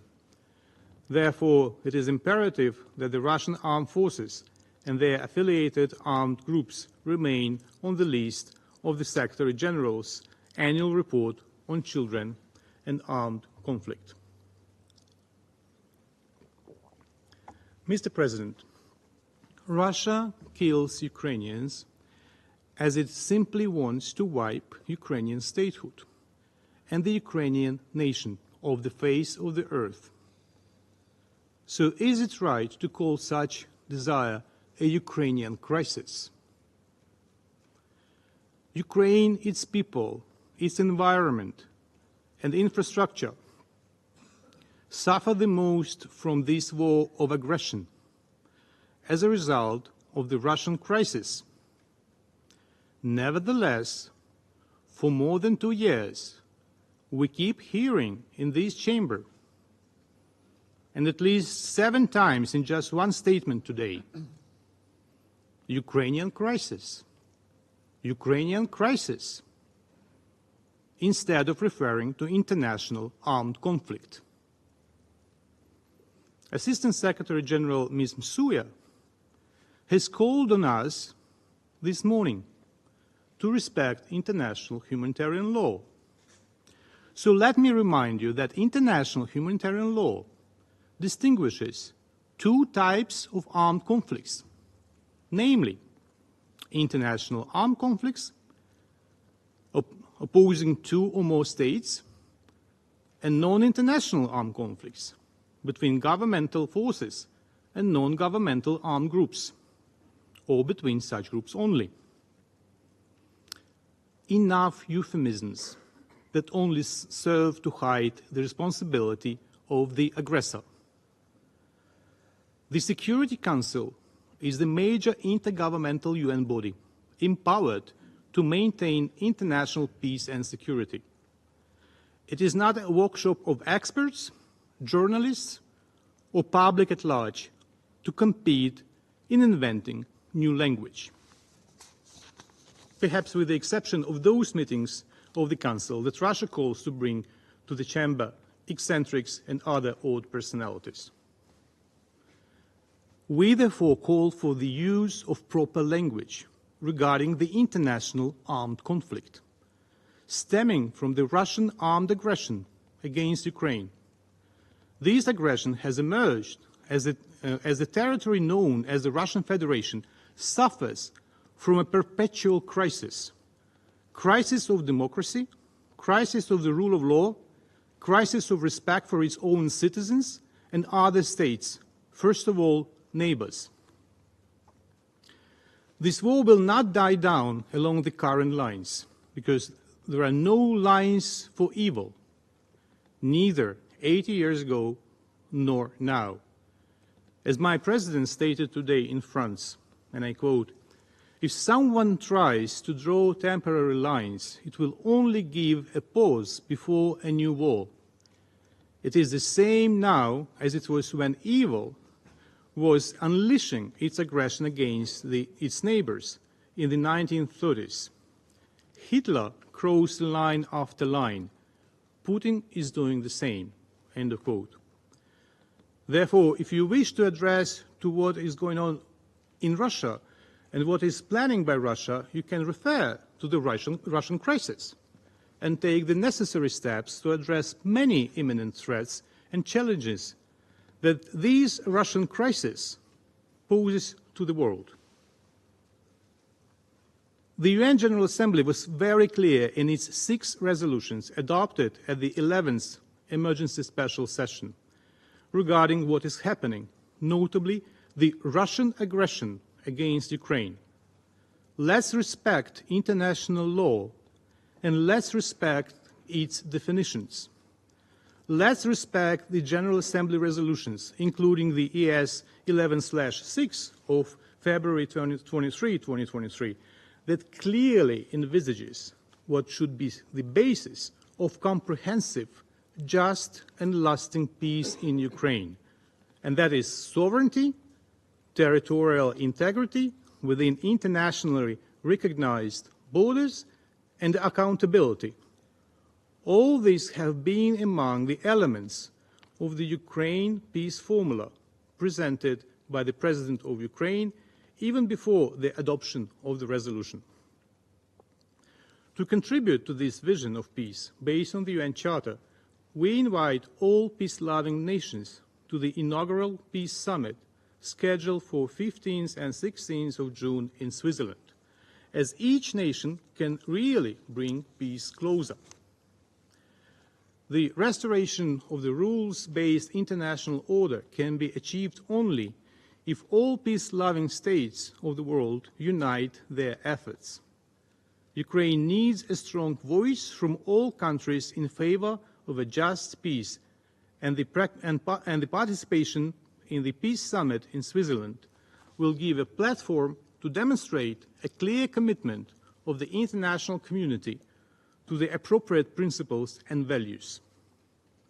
The success of the summit and global presence of this event will be a clear signal that the world does not support the war and wants peace.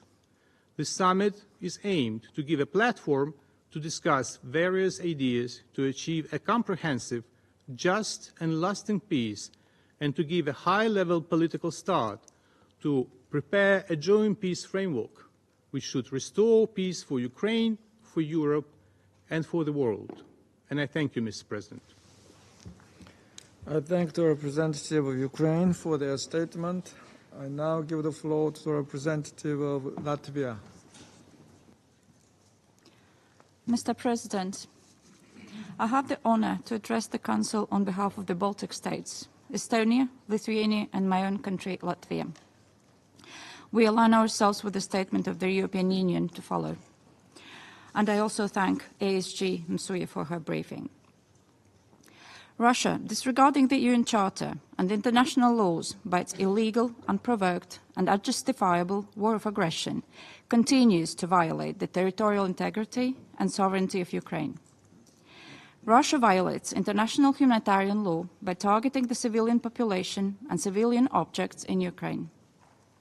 We continue witnessing deliberate and repeated targeting of civilian infrastructure, apartment buildings, shopping centers, schools, hospitals, utility supply sites, and other. These are not military targets. Kharkiv is yet another example of Russia's indiscriminate attacks killing civilians, including children, and leading to displacement of thousands of people, adding to the millions displaced by the Russian aggression to date. These are the beating hearts of a nation shattered by indiscriminate shelling, terrified children, elderly trapped in burning homes, rescue workers being killed, and searing indictment of this war. Launching a missile against the civilian targets, waiting for the rescuers to arrive, and then launch another missile. This is what typically terrorists do. Mr. President, it is not mere statistics of lives that are lost and material damage that is caused. These are human lives extinguished, everything dear to them turned into ash. We condemned it in the strongest possible terms and once again, urge Russia to stop targeting civilian population and objects. We cannot be bystanders. The Baltic nations have provided and will continue to provide humanitarian assistance and support to restore Ukraine's energy grid. We also continue to provide Ukraine with means to defend itself and its people. Every passing day in this ongoing war exacts a toll, not only on innocent lives, but also erodes the international order founded on the UN Charter and international law.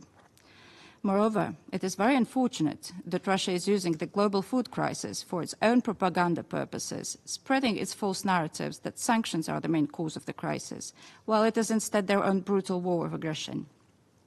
It is worth to remember that the consequences of Russia's aggression reach far beyond the borders of Ukraine. In the conditions where 1/3 of a billion people are facing acute levels of food insecurity last year, and they didn't know where their next meal will come from, Russia has continued to attack port infrastructure to stop Ukraine's shipments of agricultural products to the world. We applaud the Grain from Ukraine and other initiatives and all countries that have worked on facilitating access of Ukraine's agricultural products to global markets. Mr. President, the UN Security Council must have no tolerance for aggressor nations, in particular a country which holds a permanent seat. This status comes with a solemn duty to safeguard global peace and security. The Council members are mandated to prevent conflicts, not to ignite them. The Baltic states strongly condemn the blatant violation of the UN Charter, international law, including international humanitarian law. Russia's full-scale war of aggression against Ukraine is carried out with the complicity of Belarus, military support from Iran and DPRK. And we all must uphold the principles upon which this organization was founded. And we keep calling upon the aggressor to immediately, completely, and unconditionally withdraw all of its troops and military equipment from the territory of Ukraine within its internationally recognized borders.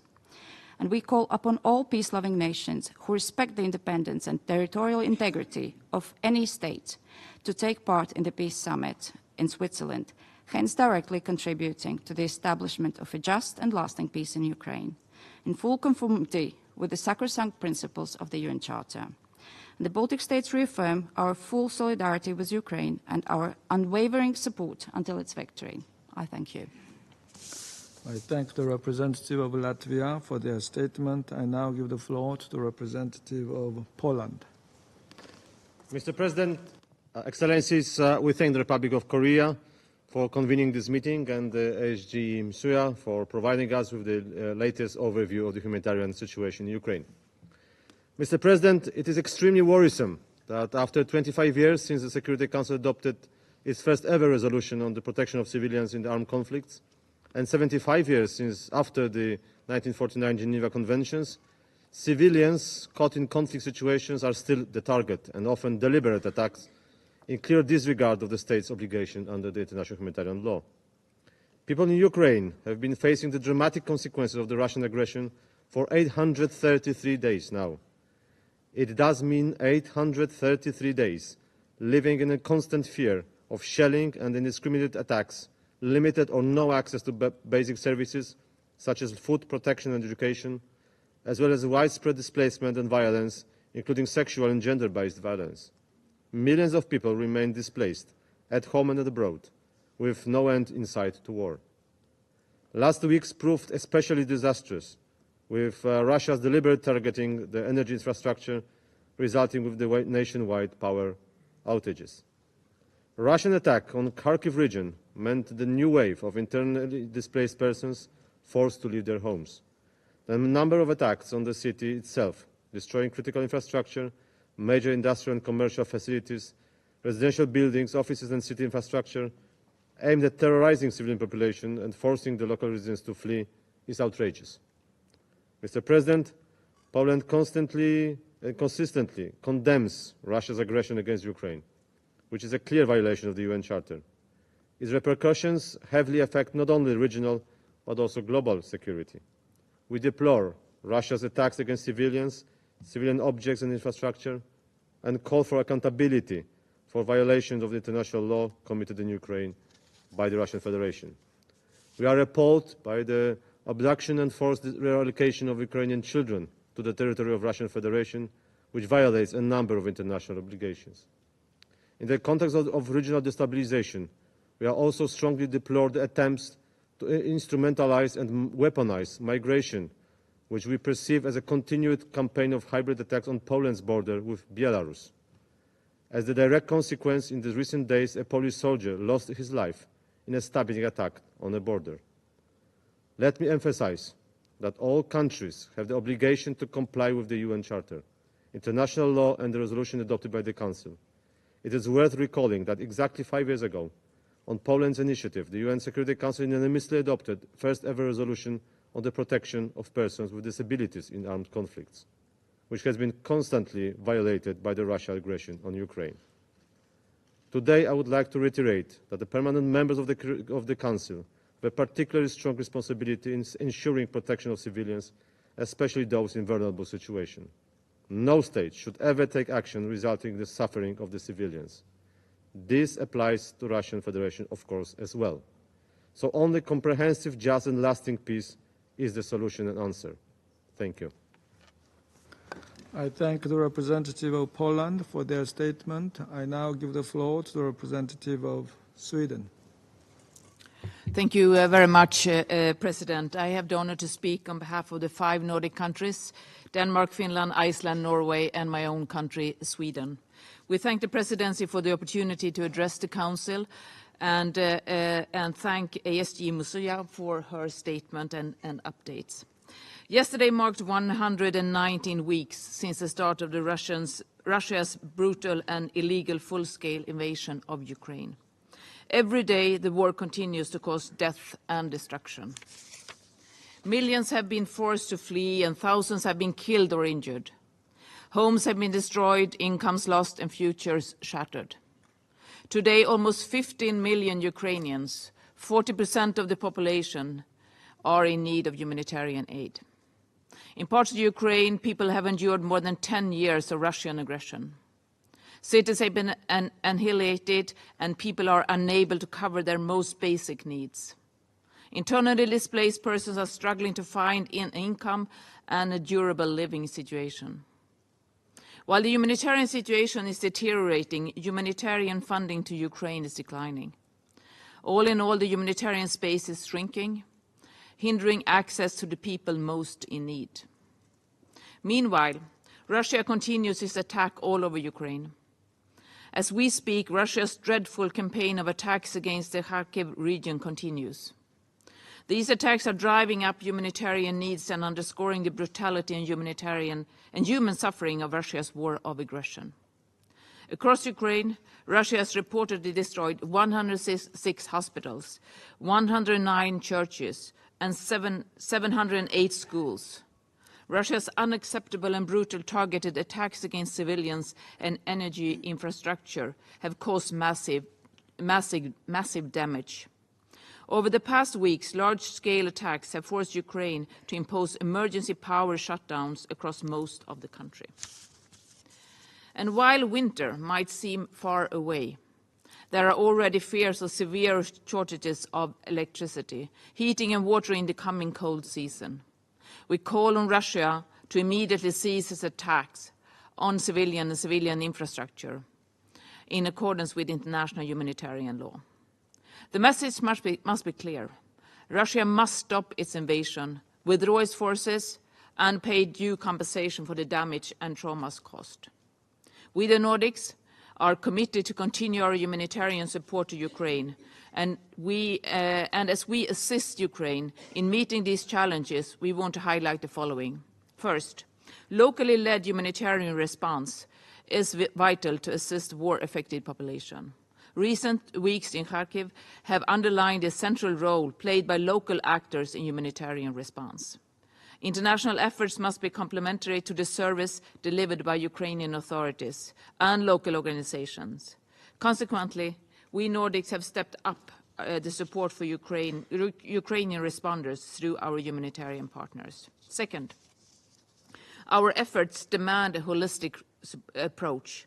While reconstruction support can help people rebuild their lives, Russia's attacks continue, and we must carry on providing humanitarian assistance in parallel with reconstruction. And third, it is therefore important that we continue to ensure solid and effective bridges between humanitarian assistance and reconstruction efforts. We, the Nordics, have stepped up support to humanitarian demining, which enables access for humanitarian actors and lays the foundation for recovery and reconstruction.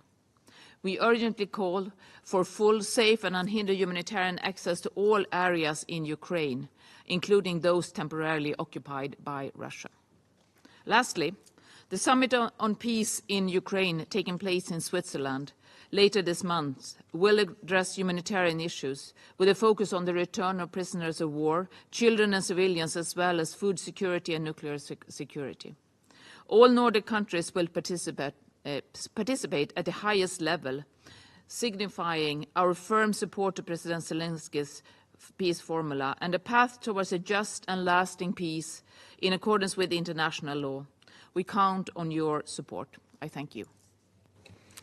I thank the representative of Sweden for their statement. I now give the floor to the representative of Romania. Thank you very much, Mr. President, and I thank Ejim Suya for the briefing. More generally, I want to express our appreciation to UN OCHA and especially to Under-Secretary General Martin Griffiths for his great leadership at the helm of this most valuable UN entity. His role in setting up the Black Sea Grain Initiative was instrumental, and the spirit of that initiative continues as Romania remains committed to facilitate the export of Ukrainian grains using alternative routes. Mr. President, in light of the increasing indiscriminate attacks by Russia on Ukrainian critical infrastructure, we are particularly worried about the recent attacks in Kharkiv that caused more death and destruction. Russia continues to breach the UN Charter and key international principles and norms. Ukraine and Ukrainian energy infrastructure are constantly under attacks. As a direct neighbor to Ukraine, Romania provides consistent bilateral support to mitigate the effects of power outage, which affects schools and health facilities, and the entire population as a whole. My government provides emergency assistance, and we look together with our Ukrainian partners into further assistance that our national energy companies can provide to Ukraine. Ukraine's recovery will be brought to the attention of the global community also during the upcoming Ukraine Recovery Conference in Berlin next week, and we encourage states to meaningfully support these efforts. Mr. President, 2 weeks ago, the Council adopted a resolution on the protection of humanitarian personnel in conflict situations in line with the principles of international humanitarian law. My delegation reiterates the need for UN humanitarian personnel to be granted access to distribute life-saving aid for the benefit of the Ukrainian civilians. Their protection from these indiscriminate rockets is paramount.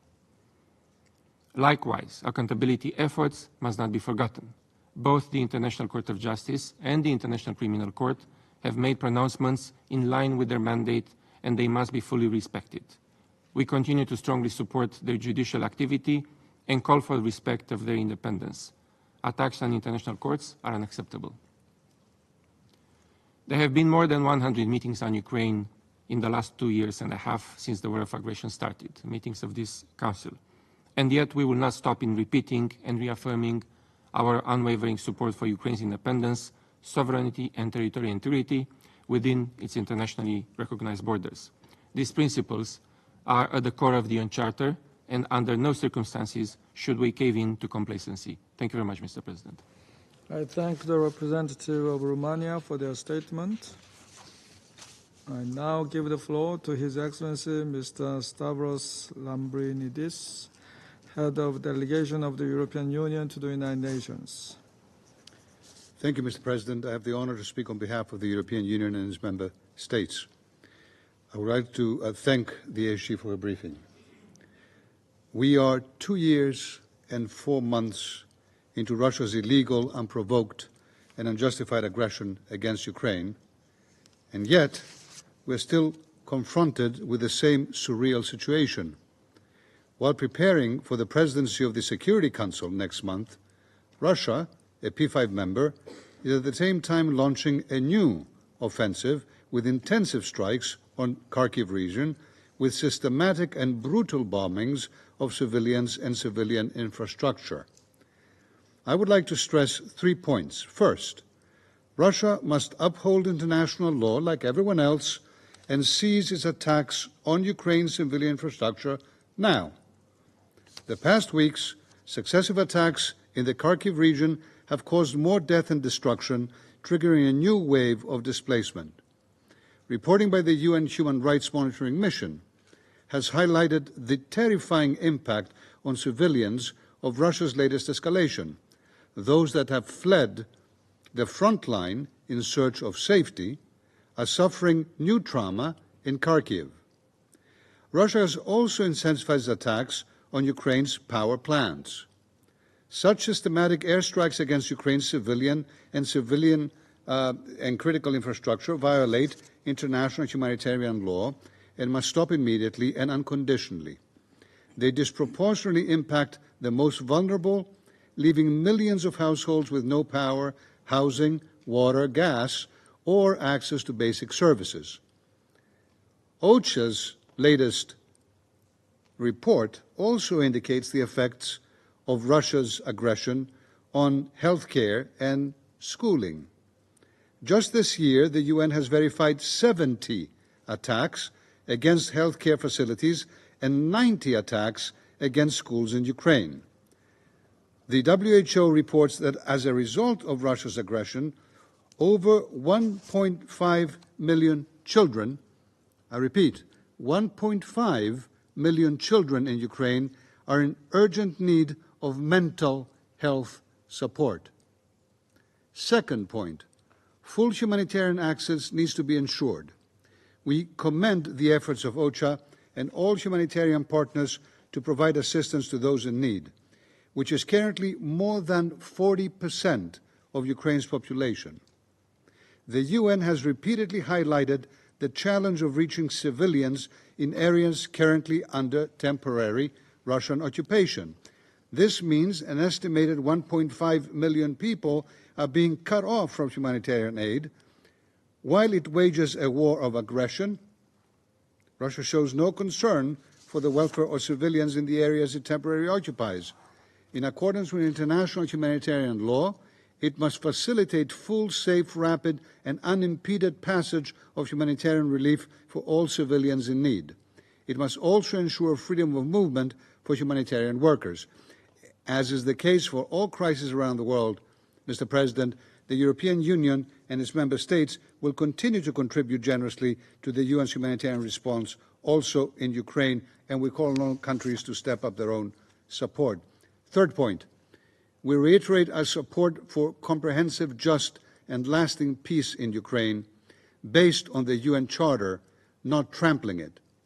To this end, the aggressor must immediately, completely, and unconditionally withdraw all its troops and military equipment from the entire territory of Ukraine. Next week in Switzerland,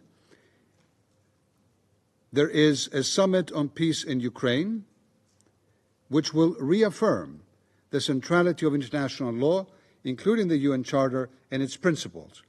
We hope that all states will participate. The European Union will be represented at the highest level. President, in closing, Russia and its leadership must be held fully accountable for waging a war of aggression and for other most serious crimes under international law. I reaffirm the EU's unwavering support for Ukraine's independence, sovereignty, and territorial integrity within its international recognized borders. Dear colleagues, it's been 2 years and 4 months of Russia's full-scale aggression, of a P5 member bombing, killing, maiming, destroying, land grabbing, threatening, committing itself and its own soldiers to an effort to wipe a member of this United Nations sovereignty and to destroy it. And their response in this room today, how do they dare resist? It breaks our heart, but we will have to continue killing them and destroying their country until they kneel.